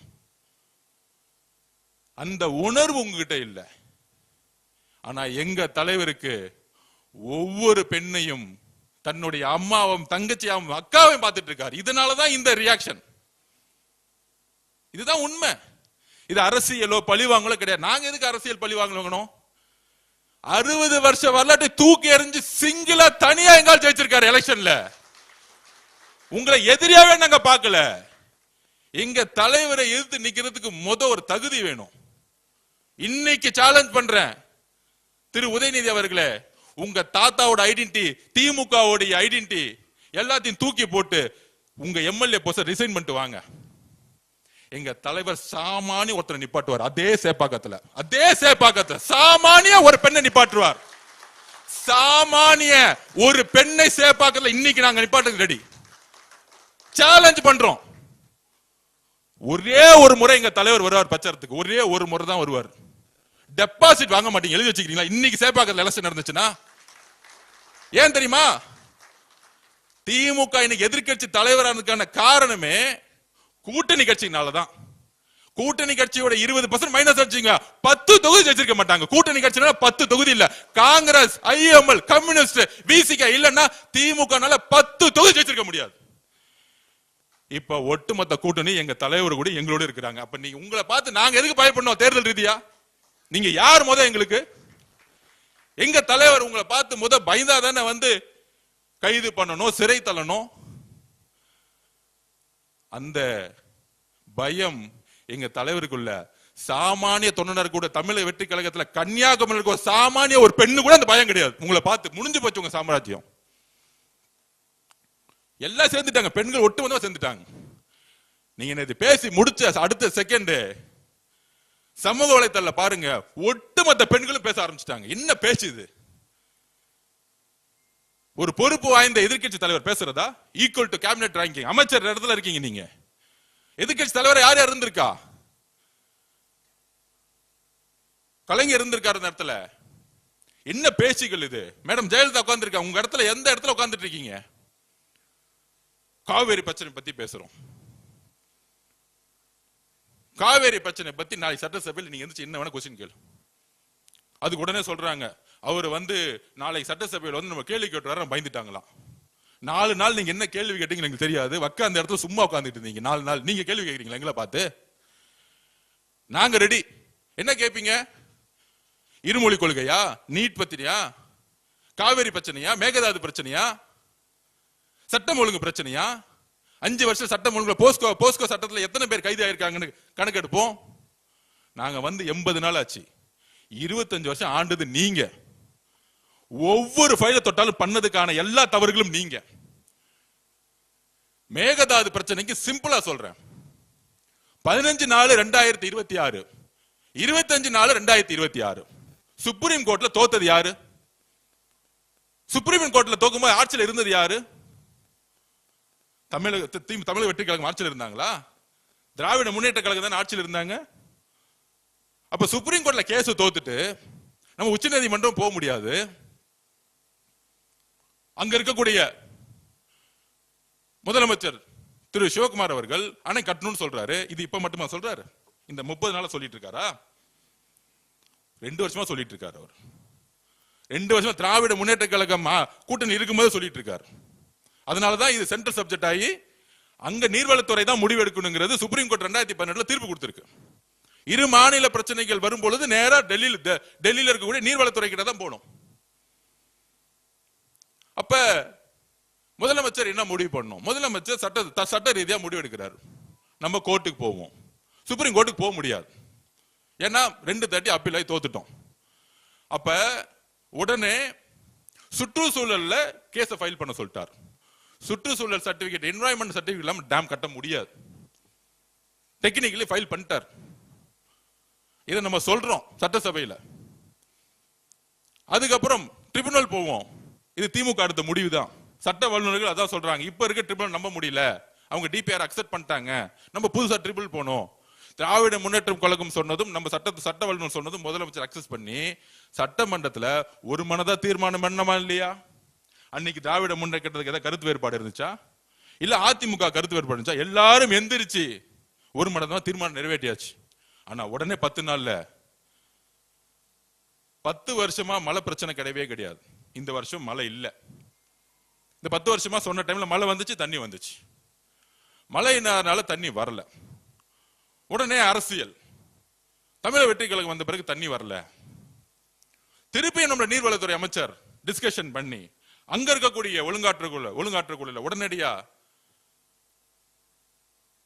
அப்ளை பண்ணி அங்க கடுமையா சட்ட வல்லுநர்களை வச்சு நம்மளுடைய கோரிக்கையை சொல்லி அவங்களும் நமக்கு 3500 கண்ணாடி தண்ணீரை விடுங்கன்னு சொல்லிட்டாங்க. இங்க நம்ம எங்க தோத்துருக்கோம்? தண்ணி விடணும்னு சொன்ன பிறகு தண்ணி விடல. இது எப்பயுமே கர்நாடகா பண்ணும். உடனடியா உச்ச நீதிமன்றத்துக்கு போறதுக்கான ஆலோசனையை கொடுக்க சொல்லிட்டார் முதலமைச்சர். அந்த டிஸ்கஷன் போய்கிட்டே இருக்கு. திருப்பி மழை அங்க வந்துருச்சு. அதனால 16,000 கண்ணாடி 20,000 கண்ணாடி தண்ணி விட்டு ஆரம்பிச்சுட்டாங்க. அப்ப இந்த காவேரி பிரச்சனைக்கு நம்ம எங்க தவறு செஞ்சிருக்கோம்? அப்ப என்ன மாதிரி சூழ்ச்சி அரசியலை இந்த தமிழகம் மட்டும் உருவாக்குறாங்க, பொய்யான அரசியலை உருவாக்குறாங்க. அதுக்கு 16,000 கண்ணாடி தண்ணி வர ஆரம்பிச்சிருச்சு. அதுக்கு தஞ்சாவூர்ல போய் பேசுறாராம். தண்ணி அங்க விட ஆரம்பிச்சுட்டாங்க, பேசுறாராம். நம்ம வந்து ஏதோ மேகதாது விஷயத்துல நம்ம வந்து சரியா பேசல. முதலமைச்சர் கர்நாடகா போறாரு. அவருடைய நோக்கம் என்ன? ஒரே நோக்கம் தான். அவருடைய நோக்கம் இந்த ஸ்டேட்மெண்ட் விடுறது, ட்விட் போறது, பேருக்கு சும்மா ஒரு ஆர்ப்பாட்டம் நடத்தல எங்களுடைய தலைவருக்கு விருப்பமே கிடையாது. செயல். எங்களுடைய தலைவர்னா செயல்படணும்னு சொல்லுவார். அப்ப அவருடைய என்ன இருந்துச்சுன்னா, நம்ம போய் தண்ணி கேட்டாலும் கொடுக்க மாட்டாங்க, பரவாயில்ல. ஆனால் இந்த காவேரி பிரச்சனையை வச்சு இரு மாநில மக்களுக்கான உறவை நாளைக்கு அரசியல் ரீதியா தூண்ட விட்டு சமூக பதட்டம் உருவாயிடக்கூடாதுன்னு எங்க முதலமைச்சர் நினைச்சார். இதுதான் ரீசன், வேற ஒண்ணும் கிடையாது. இதுதான் ரீசன். அங்க கூடிய சில அமைப்புகள் 2028 தேர்தல் வருது. அப்ப இதை ஒரு பிரச்சனையாக்கி தமிழர்களுக்கும் அங்க இருக்கக்கூடிய தமிழக மக்களும் கர்நாடக மக்களும் எப்பொழுதும் இன்றைக்கும் அண்ணன் தம்பியா நம்ம இருக்கிறோம், உறவுல இருக்கும், அக்கா தங்கச்சியா இருக்கிறோம். அப்ப அந்த சிந்தனை வரக்கூடாது. அவர் எல்லோருக்குமான தலைவர். இங்க எப்படி கன்னியாகுமரியிலையும் கிருஷ்ணகிரியிலும் அவர் போகும்போது 5 லட்சம் மக்கள் வருவாங்களோ, அவர் கர்நாடகால இறங்கி பெங்களூர் போகும்போது 10 லட்சம் மக்கள் நிப்பாங்க அவரை பாக்குறதுக்கு. இதுதான் எங்களுடைய தலைவர். அவர் கர்நாடக மக்களுக்கு சேர்ந்துதான் யோசிக்கிறாரு, அந்த மக்களுக்கு சேர்ந்துதான் யோசிக்கிறார். அப்ப 2 மாநில உறவை மேம்படுத்தணும். ஒரு பிரச்சனை வரும் பொழுது உறவு சரியா இருக்கணும். ஒரு முதலமைச்சரே அங்க போகும்பொழுது நாளைக்கு சூழ்ச்சி அரசியல் உருவாக்கி ஒரு கலகம் உருவாம இருக்கணும்னா, என் மகனே வந்துட்டான்னு கனலா இருக்கக்கூடிய ஒரு தாய் சொல்லுவாங்க, ஏன்பா இந்த பண்றீங்கன்னு சொல்லுவாரா, சொல்ல மாட்டாங்களா? இந்த அரசியலுக்காக தான். இது என்ன பெரிய நம்ம அங்க போக கூடாதுன்னு இருக்கு. நம்ம ஒரு உறவு முறையில போவோமே, இது நம்ம கர்நாடகா, நம்ம மக்கள், ஏன் மக்கள் தானே அவங்களும், கேரளால இருக்க மக்களும் ஏன் மக்கள் தான் நினைக்கிறதா எங்க தலைவர். இதுல என்ன தவறு? நீங்க அரசியலா பாக்குறீங்க, அவரு சகோதரத்தை வளர்க்கறதுக்காக கர்நாடகால போகணும்னு நினைச்சார். இதுதான் உங்களுடைய குறுகிய மனப்பான்மை. இதுதான் பதில். ஏன் எங்க தலைவர் அங்க போய் பார்க்கணும்னு உடனே போக கூடாது. ஆனா இந்த திமுக அப்படி சூழ்ச்சி அரசியல் பாருங்க. காங்கிரஸ் இருக்க அண்ணனுக்கு தெரியும், கூட்டணி இருக்கும்போது அதே திரு சிவகுமார் அவர்கள் 2026 திமுக ஜெயிக்கணும் பிரச்சாரத்துக்கு வந்தார். அவர் இங்க பிரச்சாரத்துக்கு வந்தார். அப்ப நீங்க திரு சிவகுமார் அவர்களை மீட் பண்ண கூடாதுன்னு உங்களுக்கு ஏன் தோணல? வந்தாரா இல்லையா பிரச்சாரத்துக்கு? திரு சபரேஷ் அவர்களும் உதயநிதிகளும் கூட்டு போய் சிவகுமார் அவர்களை இங்க பிரச்சாரத்துக்கு கூட்டிட்டு வந்தாங்களா இல்லையா? தேர்தலில் திமுக ஜெயிக்கணும்னு இப்ப இருக்கக்கூடிய முதலமைச்சர் திரு சிவகுமார் அவர்கள், இப்ப நான் சொல்றது பழைய வரலாறு கிடையாது, 2 மாசத்துக்கு 3 மாசத்துக்கு முன்னாடி திமுக தேர்தல் பிரச்சாரம் பண்ண வந்தார். இப்ப தெரியுதா மேகதாது அரசும் காவிரி அரசும் எந்த மாதிரி அரசியல் உருவாக்கணும்? இதெல்லாம் ஏன் தெரியுமா உருவாக்குறாங்க? இதுலயும் அரசியல் இருக்கு. கூட்டணி கட்சிகளா இருக்கக்கூடிய நம்மளுடைய உறவுகள் கம்யூனிஸ்ட் கட்சி கிட்ட இவங்களுக்கு ஐடியாலஜி கிடையாது, கொள்கை கிடையாது, இவங்க எல்லாம் பிஜேபி பி டீம் அப்படின்னு ஒரு பொய்யான பிரச்சாரத்தை உருவாக்கி இவங்களுக்குள்ள நமக்குள்ள ஒரு கலகத்தை மூட்டி ஆட்சியை கவுக்குறாங்களாம். அதுக்குதான் நீட்டோட நிலைப்பாடை முதலமைச்சர் தெளிவா சொல்லிட்டார். நாங்கள் நீட்டை எதிர்க்கிறோம். கரெக்டா? நீட் இருக்கவே கூடாது, அதான் எங்க நிலைப்பாடு. கல்வியை மாநில பட்டியல் கொண்டு வரணும், இதுதான் சொல்யூஷன், ஃபைனல் சொல்யூஷன். அது எப்ப நடக்கும் எழுதி வச்சுக்கோங்க. 2029 எங்க தலைவர் முடிவு பண்ணுவார் யார் பிரதம மந்திரி. அன்னைக்கு சட்டம் வரும் பார்லிமெண்ட்ல. முதல் சட்டம் நீட்டை ஒழிக்கப்பட்டது. முதலமைச்சருடைய ஒரே சைலண்டா பண்ணிட்டு போயிட்டே இருப்பார். அவர் எப்பயுமே அதிகமா பேசவே மாட்டார். அது ஒரு உதாரணம் சொல்லிடுவா. சில தலித்துல இருக்கவங்க நிறைய குரல் கொடுப்பாங்க. ஆம்ஸ்டாங் படுகொலை எல்லாரும் போராடினாங்க 3 வருஷம். பெரிய பெரிய அறிவுஜீவிகள் உட்கார்ந்து போராட்டம் பண்ணிட்டு இருப்பாங்க சினிமா துறையில. அண்ணனுக்கு சட்டம் ஒழுங்கு, இங்க இருக்கவங்களே பழைய அமைச்சர்களே அவங்களை கொண்டுட்டாங்க, நீதி விசாரணை வேணும், சிபிஐ விசாரணை வேணும்.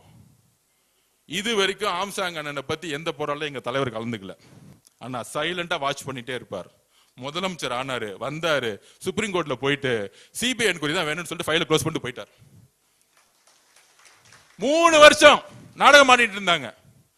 ஆம்ஸ்டாங் அண்ணன் படுகொலைக்கு சிபிஐ என்கொயரி வேணும்னு.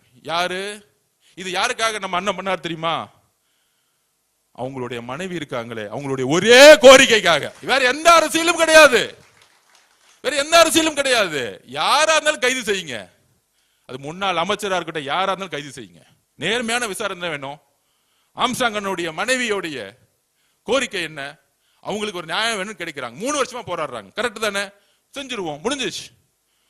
ஒரே மெசேஜ், அது செஞ்சிருங்க. இதுதான் எங்க தலைவருடைய அரசியல். எழுதி வச்சுக்கோங்க. செயல் செயல் செயல் தான் எங்களுடைய தலைவர். உங்களை மாதிரி உட்கார்ந்துகிட்டு சும்மா அந்த ஆர்ப்பாட்டம், இந்த போராட்டம், மக்கள் முன்னாடி நடிப்பு, மீடியா அரசியல் தெரியாது. உணர்வு உள்ள அரசியல். அப்ப நமக்கு எந்த தலைகணமும் இல்லை, நமக்கு எதிரிகளே இல்லைன்னு சொல்ல வரல. தேர்தல் அரசியலில் எங்க தலைவருக்கு தெரியும் எப்படி வெற்றி பெறணும். எங்களுக்கு அதனால எங்க தலைவருக்கு யாரை பார்த்தாலும் பயம் கிடையாது. அவர் சொல்லுவார், ஒருவேளை நம்ம நேர்மையா இருப்போம், ஒருவேளை ஆட்சியே கவர்ந்தாலும் என்ன அர்ஜுன் 3 மாசம் எலெக்ஷன் வரும், நம்ம 234 தொகுதி ஜெயிக்கிறதுக்கான வேலையை பண்ணுங்க.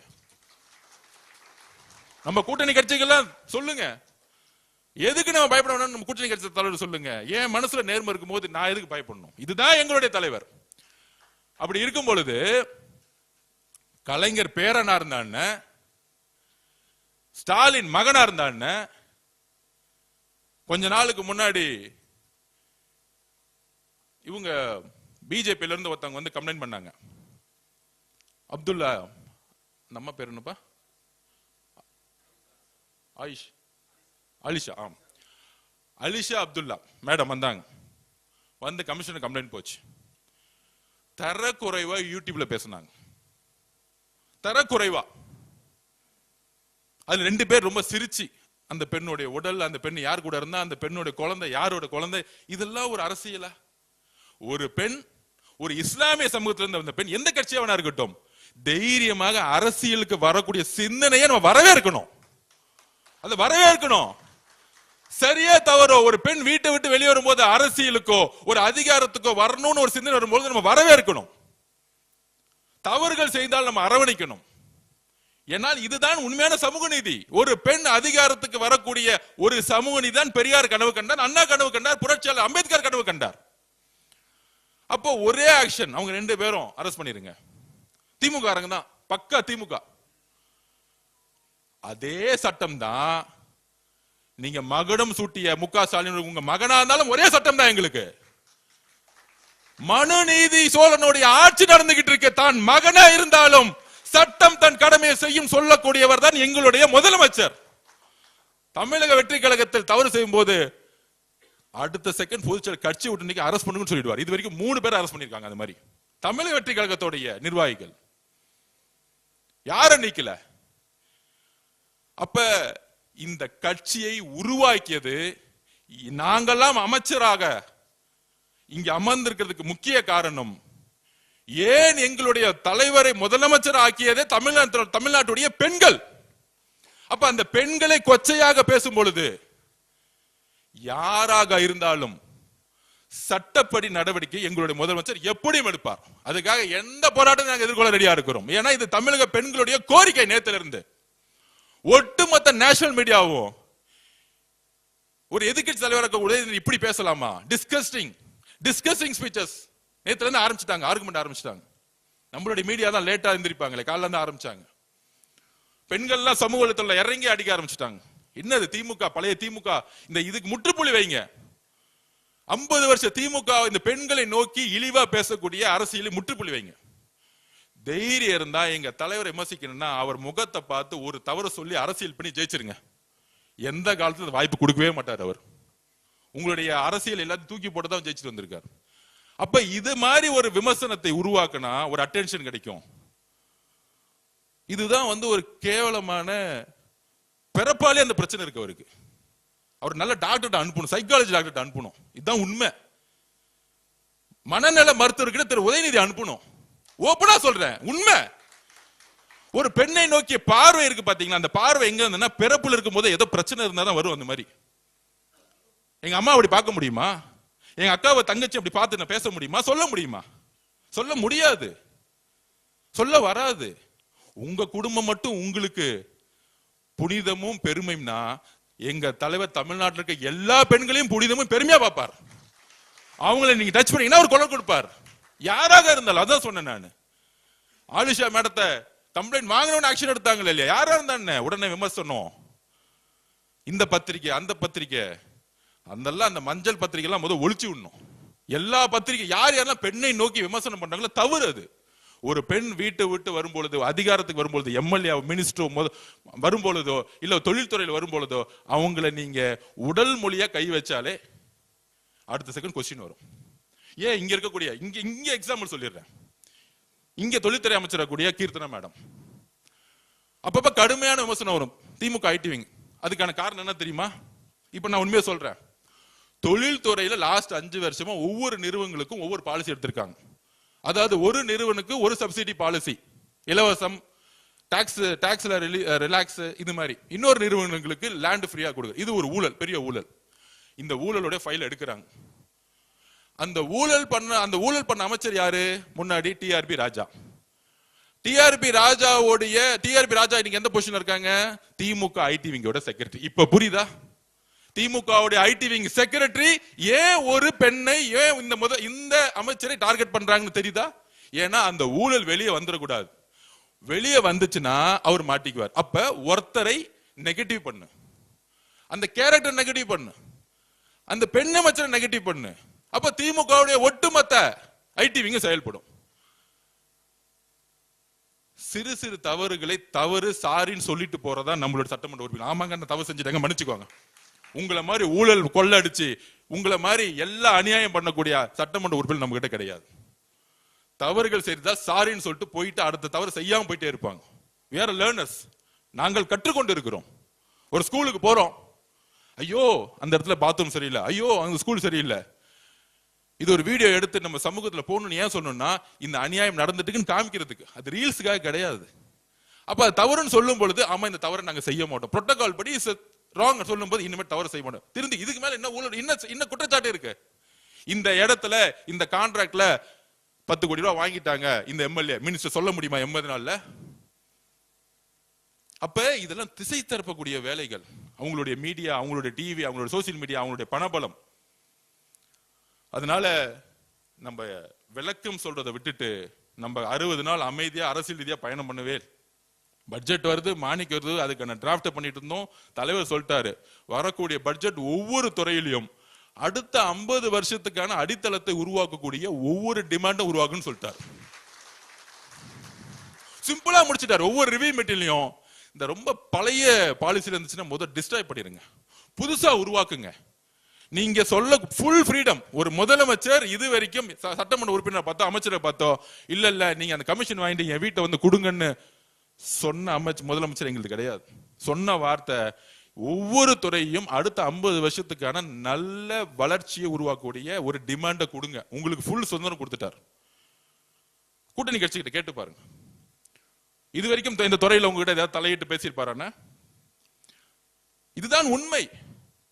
இந்த மாதிரி ஒரு சுதந்திரம் எந்த தலைவரும் கொடுத்ததில்லை. ஏன்னா உண்மையாக சொல்றேன், நான் பார்த்ததே சொல்றேன், நம்ம அண்ணனுக்கு அவர் மேல அளவு பெரிய நம்பிக்கை இருக்கு. அதனாலதான் அவருக்கு இன்செக்யூரிட்டியே கிடையாது. இவங்களுக்கு எல்லாம் பாத்தீங்கன்னு வச்சுக்கோங்க, இந்த திமுக தலைவர்களுக்கு எல்லாம் யாரை பார்த்தாலும் சந்தேகம், ஒரே நெகட்டிவ். இந்த சிந்தனை தான் அவங்க இந்த தோல்வி காரணம். இப்ப கூட பாருங்க, பொய்யா பரப்புறாங்க, பழி வாங்கல். நாங்க எதுக்கு பழி வாங்குறோம்? ஈக்குவலா இருந்தா பயம் வரும். எங்க தலைவர் கிட்டத்தட்ட அங்க போய் எங்க 1000 கிலோமீட்டர்ல எங்கேயோ நின்றுட்டு இருக்காரு. நீ இன்னும் வீட்டுல உட்கார்ந்துட்டு இருக்கீங்க. வீட்டுல உட்கார வச்சுட்டோம் ஆல்ரெடி, உங்க அப்பாவே உட்கார வச்சுட்டோம். நீங்க என்னப்பா என்ன 5 நிமிஷம் போதும். சேப்பாக்க ஜெயிச்சதுக்கு காரணம் ஐஎம்மும் காங்கிரஸும்.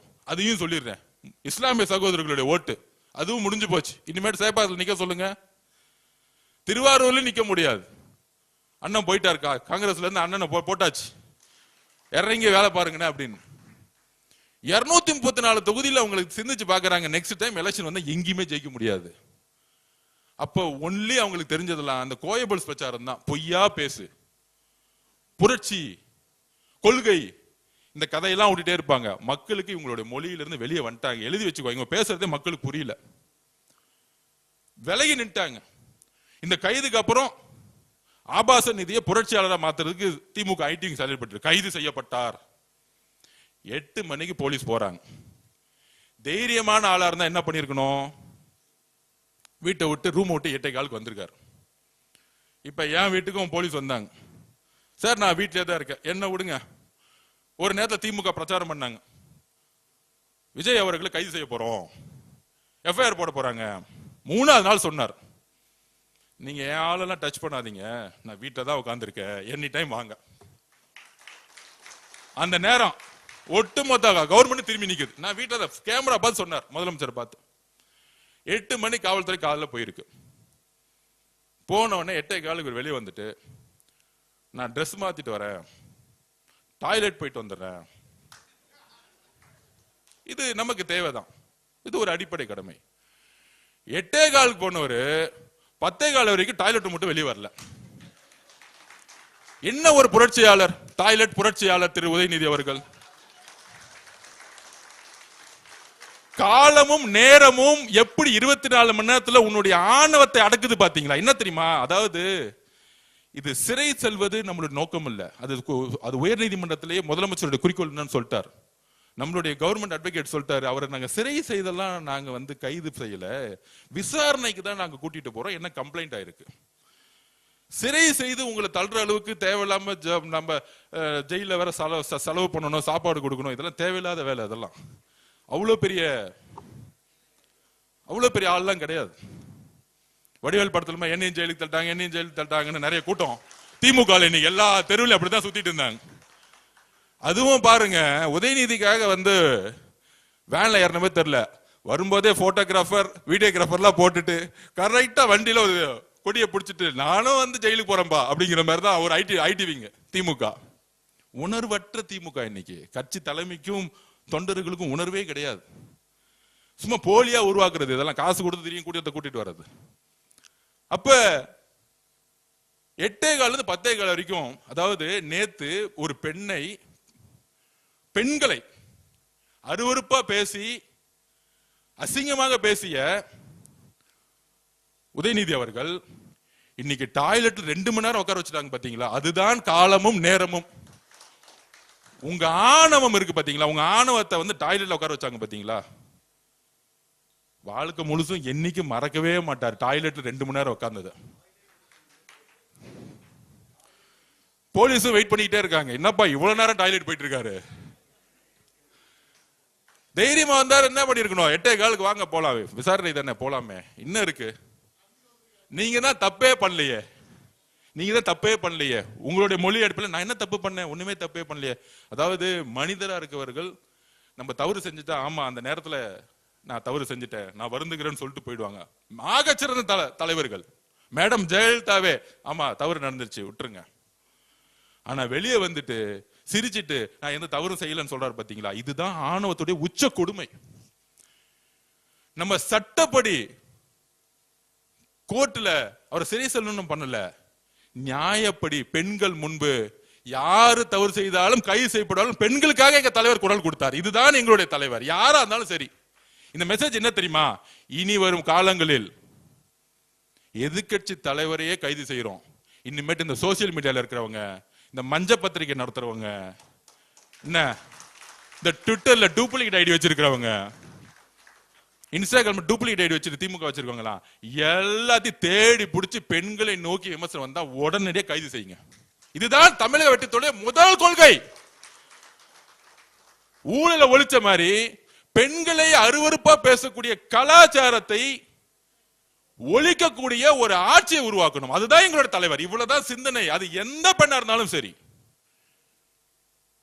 இதுதான் முதல் கொள்கை. பெண்களுக்கான பாதுகாப்பையும் பெண்களுக்கான செக்யூரிட்டியும், அவங்க தைரியமாக வெளியே வந்து பணி செய்யக்கூடிய எந்த ப்ரொஃபஷனல், பொலிட்டிக்கலா இருக்கட்டும் மீடியாவா இருக்கட்டும், எந்த ப்ரொஃபஷனல் தைரியமா வெளியே வரணும். அப்படி இருந்தா, அப்படி அது அவங்களுக்கு யாரெல்லாம் முடக்க பாக்குறாங்களோ அவங்க கைது செய்யப்படும். அப்ப இந்த கலாச்சாரத்தை ஒழிக்கணும். அதுக்கு தான் வந்து இந்த கைது. அதுலயும் விசாரணை. ஏன் விசாரணை பண்ணக்கூடாதா? இன்னும் மன்னராட்சியா? அதெல்லாம் முடிஞ்சு போச்சு. 2026 மே 10 முடிஞ்சு போச்சு. மன்னராட்சி தூக்கி எரிஞ்சாச்சு. இங்க எல்லோரும் தவறு செய்தால் போலீஸ் கூப்பிட்டா விசாரணைக்கு போய் தான் ஆகணும். கூப்பிட்டா 10 மணிக்கு கூப்பிட்டாங்க, எல்லா அட்வொகேட்ஸ் வந்துட்டாங்களாம். பெரிய பெரிய 100 அட்வொகேட் உட்கார வச்சுட்டு எல்லாம் பேசிட்டு நான் போறேன். அதே 8:15 போக வேண்டியது தைரியமா இருந்தா. அப்ப போன பிறகு போலீஸ் ஒரு 1 hour 2 hour என்கொயரி பண்ண போறாங்க. ஏங்க பேசுனீங்க?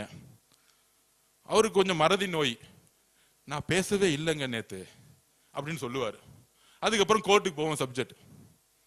ஆனால் தமிழக பெண்களுக்கு எங்களுடைய தலைவர் ஒரு உறுதியும் நம்பிக்கையும் முதல் முறையா கொடுத்திருக்கிறார். தவறு செய்தா நான் யாரா இருந்தாலும் கைது பண்ணுவேன், அதுக்கான கான்சிக்வன்ஸ் பத்தி கவலைப்பட மாட்டேன்.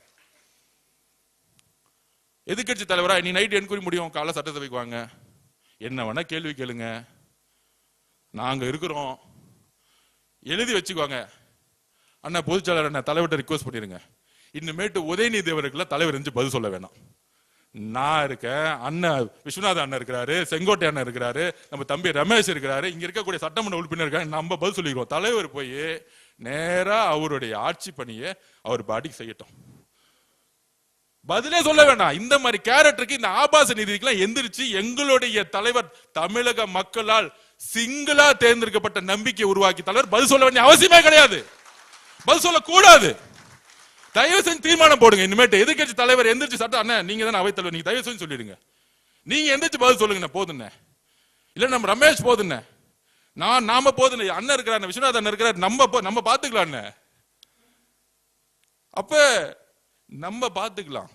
தலைவர் வளர்ச்சியை நோக்கி அரசியலை உருவாக்கட்டும், நம்ம அரசியலை பாத்துக்குவோம். நீங்க அவரை, அதாவது திமுக காரங்களாம் இறங்கிட்டாங்க, சொல்றாங்க எங்க பார்த்தாலும் போராட்டம்னு.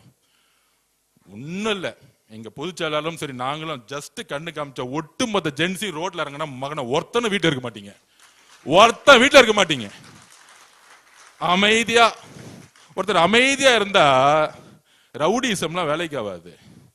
பசங்க இறங்கினாங்கன்னா ரவுடிசம்லாம் வேலைக்கு ஆகாது. நாங்க அமைதியா ஜெயிச்சிட்டோம், மக்களை முன்னேற்றணும், இளைஞர்களுக்கு வேலை வாய்ப்பு இல்ல. எங்க தலைவர் என்ன பேசிக்கிறாரு, 55% இளைஞர்கள் இருக்காங்க, வேலை வாய்ப்பை உருவாக்கணும். அவங்க அரசியலா பயன்படுத்துறது மட்டும் நம்ம குறிக்கோள் இல்ல, இளைஞர்களுக்கான வேலை வாய்ப்பை உருவாக்கி முன்னேற்றம் நினைச்சிட்டு இருக்காரு. அப்படி ஒரு அரசியல் தலையீடு அவருக்கு டிஸ்டர்ப் பண்ணா, நாங்க இருக்கிறோம், மற்ற அமைச்சர்கள் இருக்காங்க, சட்டமன்ற உறுப்பினர் இருக்காங்க. இது அண்ணன் தீர்மானமாக அண்ணன் கொடுத்துருங்க. நாளைக்கு உக்காரட்டும், அவர் எந்திரிச்சு பேசுறதுக்குள்ள என்ன வேணா பேசட்டுமே. ஏன்னா 30 வருஷம் ஆட்சி, 50 வருஷம் கழிச்சு எல்லா தப்பையும் அவங்க தான் பண்ணிருக்காங்க. நீட்டு அவங்க தான் முதலமைச்சர் இருந்தாங்க. 5 வருஷம் என்ன பண்ணாரு? மு.க. ஸ்டாலின் என்ன போராட்டம் பண்ணாரு? உதயநிதி அவர்கள் மெரினா பீச்சில் என்ன 50 நாள் உண்ணாவிரதம் இருந்து செத்து போறமே ஆக்சிஜன் ஏத்திட்டு வந்தாரா? கேக்குற 50 நாள் ஏதாச்சும் மெரினால உண்ணாவிரதம் இருந்தாரா? போயிட்டு டெல்லியில உண்ணாவிரதம் இருந்தாருல்ல, அவர் மாதிரி 30 நாள் உண்ணாவிரதம் இருந்தாரா? அனிதாவுடைய இறப்புக்கு எங்களுடைய தலைவர் செல்லும் போதே என்ன நினைச்சிருப்பாரு, ஒரு நாள் பாராளுமன்றத்தில் நீட் விளக்கப்படும், அதுக்கு நான் என்னுடைய குரலை கொடுப்பேன்னு அன்னைக்கு நினைச்சிருப்பாரு அவர். அது நடக்கும், எழுதி வச்சுக்கோங்க. தமிழ்நாட்டில இருந்து வரக்கூடிய குரல் ஒரு நாள் 2029 பாராளுமன்ற தேர்தலுக்கு பின்பு இந்த நீட்டை ஒழிக்கக்கூடிய முதல் சட்டத்தை எங்களுடைய தலைவர் வலியுறுத்துவார். அது நடக்கும், அது நடக்கும். அவரை பத்தி உங்களுக்கு தெரியாது, அது நடக்கும். ஆனந்தனுக்கு தெரியும், அவர் நினைச்சா நடக்கும். அவர் நினைச்சிட்டாரு, நீட்டே இருக்க கூடாது நினைச்சிட்டாரு, நீட் இருக்காது. அதனால நம்ம ரெடி ஆயிடுவோம். திமுக காரங்க ஏ ஓய் ஊன்னு கத்துவாங்க, எல்லாம் லைவ்ல போட்டாச்சு, அவங்க எக்ஸ்போஸ் ஆகட்டும். நம்ம உறுதியா டிமாண்ட், மானிய கோரிக்கை, முன்னேற்றம், மக்கள் முன்னேற்றம் போக்கஸ் பண்ணுவோம். அதுக்கு மேல தவறு செய்தா, இந்த கிரவுண்ட்ல ஃபுட்பால் மேட்ச்லாம் பார்த்துருப்பீங்க, ஃபவுல் அடிச்சா ஆட்டத்தை விட்டே போயிடுவாங்க.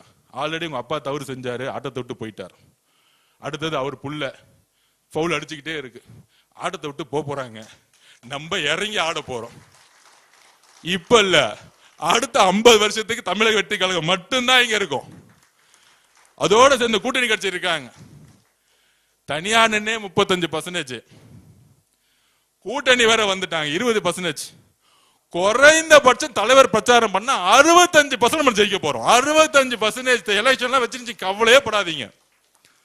முன்னாடி தலைவரை கூட்டிட்டு போயிட்டு பிரச்சாரம் பண்றதா பிரச்சனை. அண்ணன் வாயில சொன்னா கூட்டிட்டு போயிட்டு இட்டுன்னு வரதான் பிரச்சனை.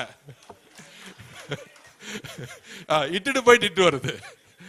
இப்ப பிரச்சனையே இல்ல. கரூர் வந்தாரு, 5000 போலீஸ் பாதுகாப்பு கரெக்டா கொடுத்தாங்க. எந்த வழி மறுக்கப்பட்டதோ அதே வழியில ரோட் ஷோ பண்ணார், அதே இடத்துல பிரச்சாரம் பண்ணிட்டு வந்தார். அப்ப இதெல்லாம் அவர் நினைச்சா நடக்கும், ஆனா பேசவே மாட்டார். அவர் பேசும்போது அவங்க காணா போயிடுவாங்க. இதுதான் அவருடைய வரலாறு. அதனால அவங்க காணா போறதுக்கான எல்லா வேலையும் செஞ்சுட்டு இருக்காங்க. நம்ம நம்பிக்கையா உறுதியா விசாரணை நடக்கட்டும். கிளீனா சொல்லிட்டாங்க, விசாரணை முடிஞ்சோன்னா வீட்டுக்கு அனுப்பிச்சிருவோம். சிறை செல்லக்கூடிய பழக்கம் எங்களுக்கு கிடையாது. எங்களுக்கு யாருமே எதிரியா நினைக்கக்கூடிய பழக்கமே கிடையாது. எங்களுக்கு அந்த பயமே கிடையாது. எந்த கட்சியை பார்த்து போய் தனியா நின்னே நாங்க ஜெயிச்சிட்டோம், கூட கூட்டணி வேற இருக்கு, எதுக்காக ஒருத்தரை பார்த்து நாங்க பயப்படணும், எதுக்காக ஒருத்தர் சரி சொல்லணும்? இதுதான் நான் திருப்பி திருப்பி பதிவு பண்றேன். அதனால நாம் மிகப்பெரிய வெற்றிகளை பெற போறோம். இவங்களுடைய பொய்யையும் இவங்களுடைய சூழ்ச்சிகளையும் தூக்கி எறியறதுக்கு நமக்கு நிதானமும் பொறுமையும் ஒற்றுமையும் வேணும். இது எல்லாம் தலைவருக்கு ஒரு பலமா இருக்கும். தலைவரோட பலத்துக்கு நான் திருப்பியும் சொல்றேன், அடுத்தது 50 வருஷத்துக்கு பக்கத்துல நிக்கிறதுக்கு யாருமே கிடையாது. அதனால நம்ம சட்டசபையில நிமிர்ந்து போவோம். ஏன்னா நம்ம நேர்மையாளர்கள், நம்ம தலைவர் ஒரு மிகப்பெரிய நேர்மையான ஆட்சி உருவாக்கி இருக்கார். நன்றி, வணக்கம்.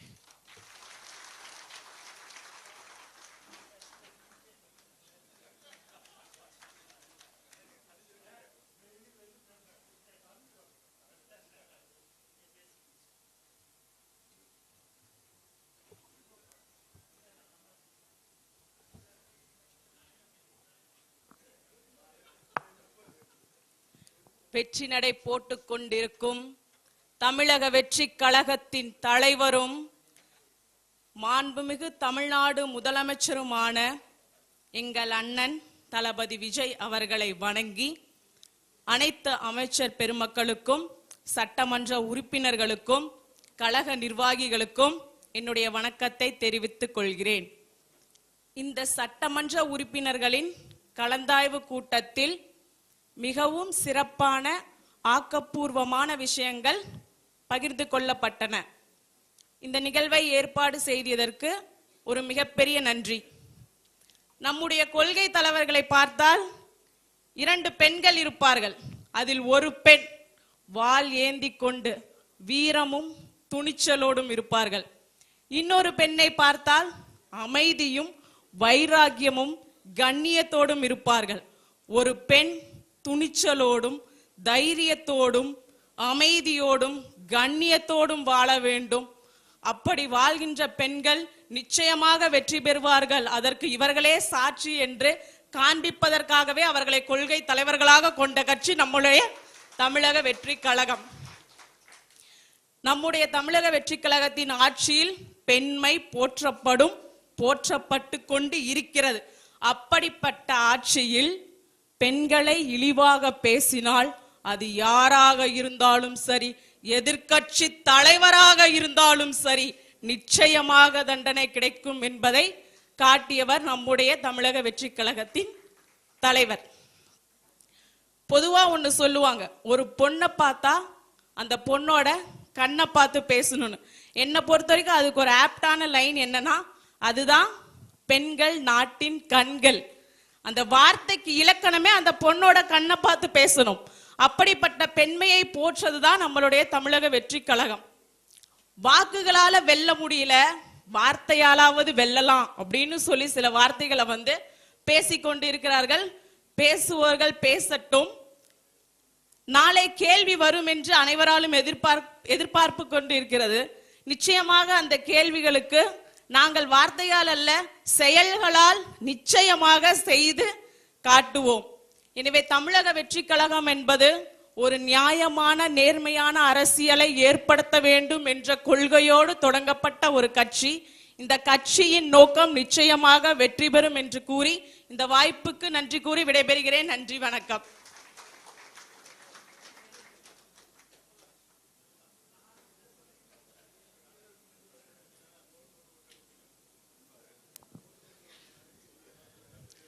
சட்டமன்ற உறுப்பினர்கள் கலந்தாய்வு கூட்டத்திற்கு வருகை புரிந்துள்ள அனைத்து சட்டமன்ற உறுப்பினர்களுக்கும் மாண்புமிகு அமைச்சர் பெருமக்களுக்கும் மற்றும் ஊடக நண்பர்கள் அனைவருக்கும் நன்றியை தெரிவித்துக் கொள்கின்றேன். நன்றி, வணக்கம்.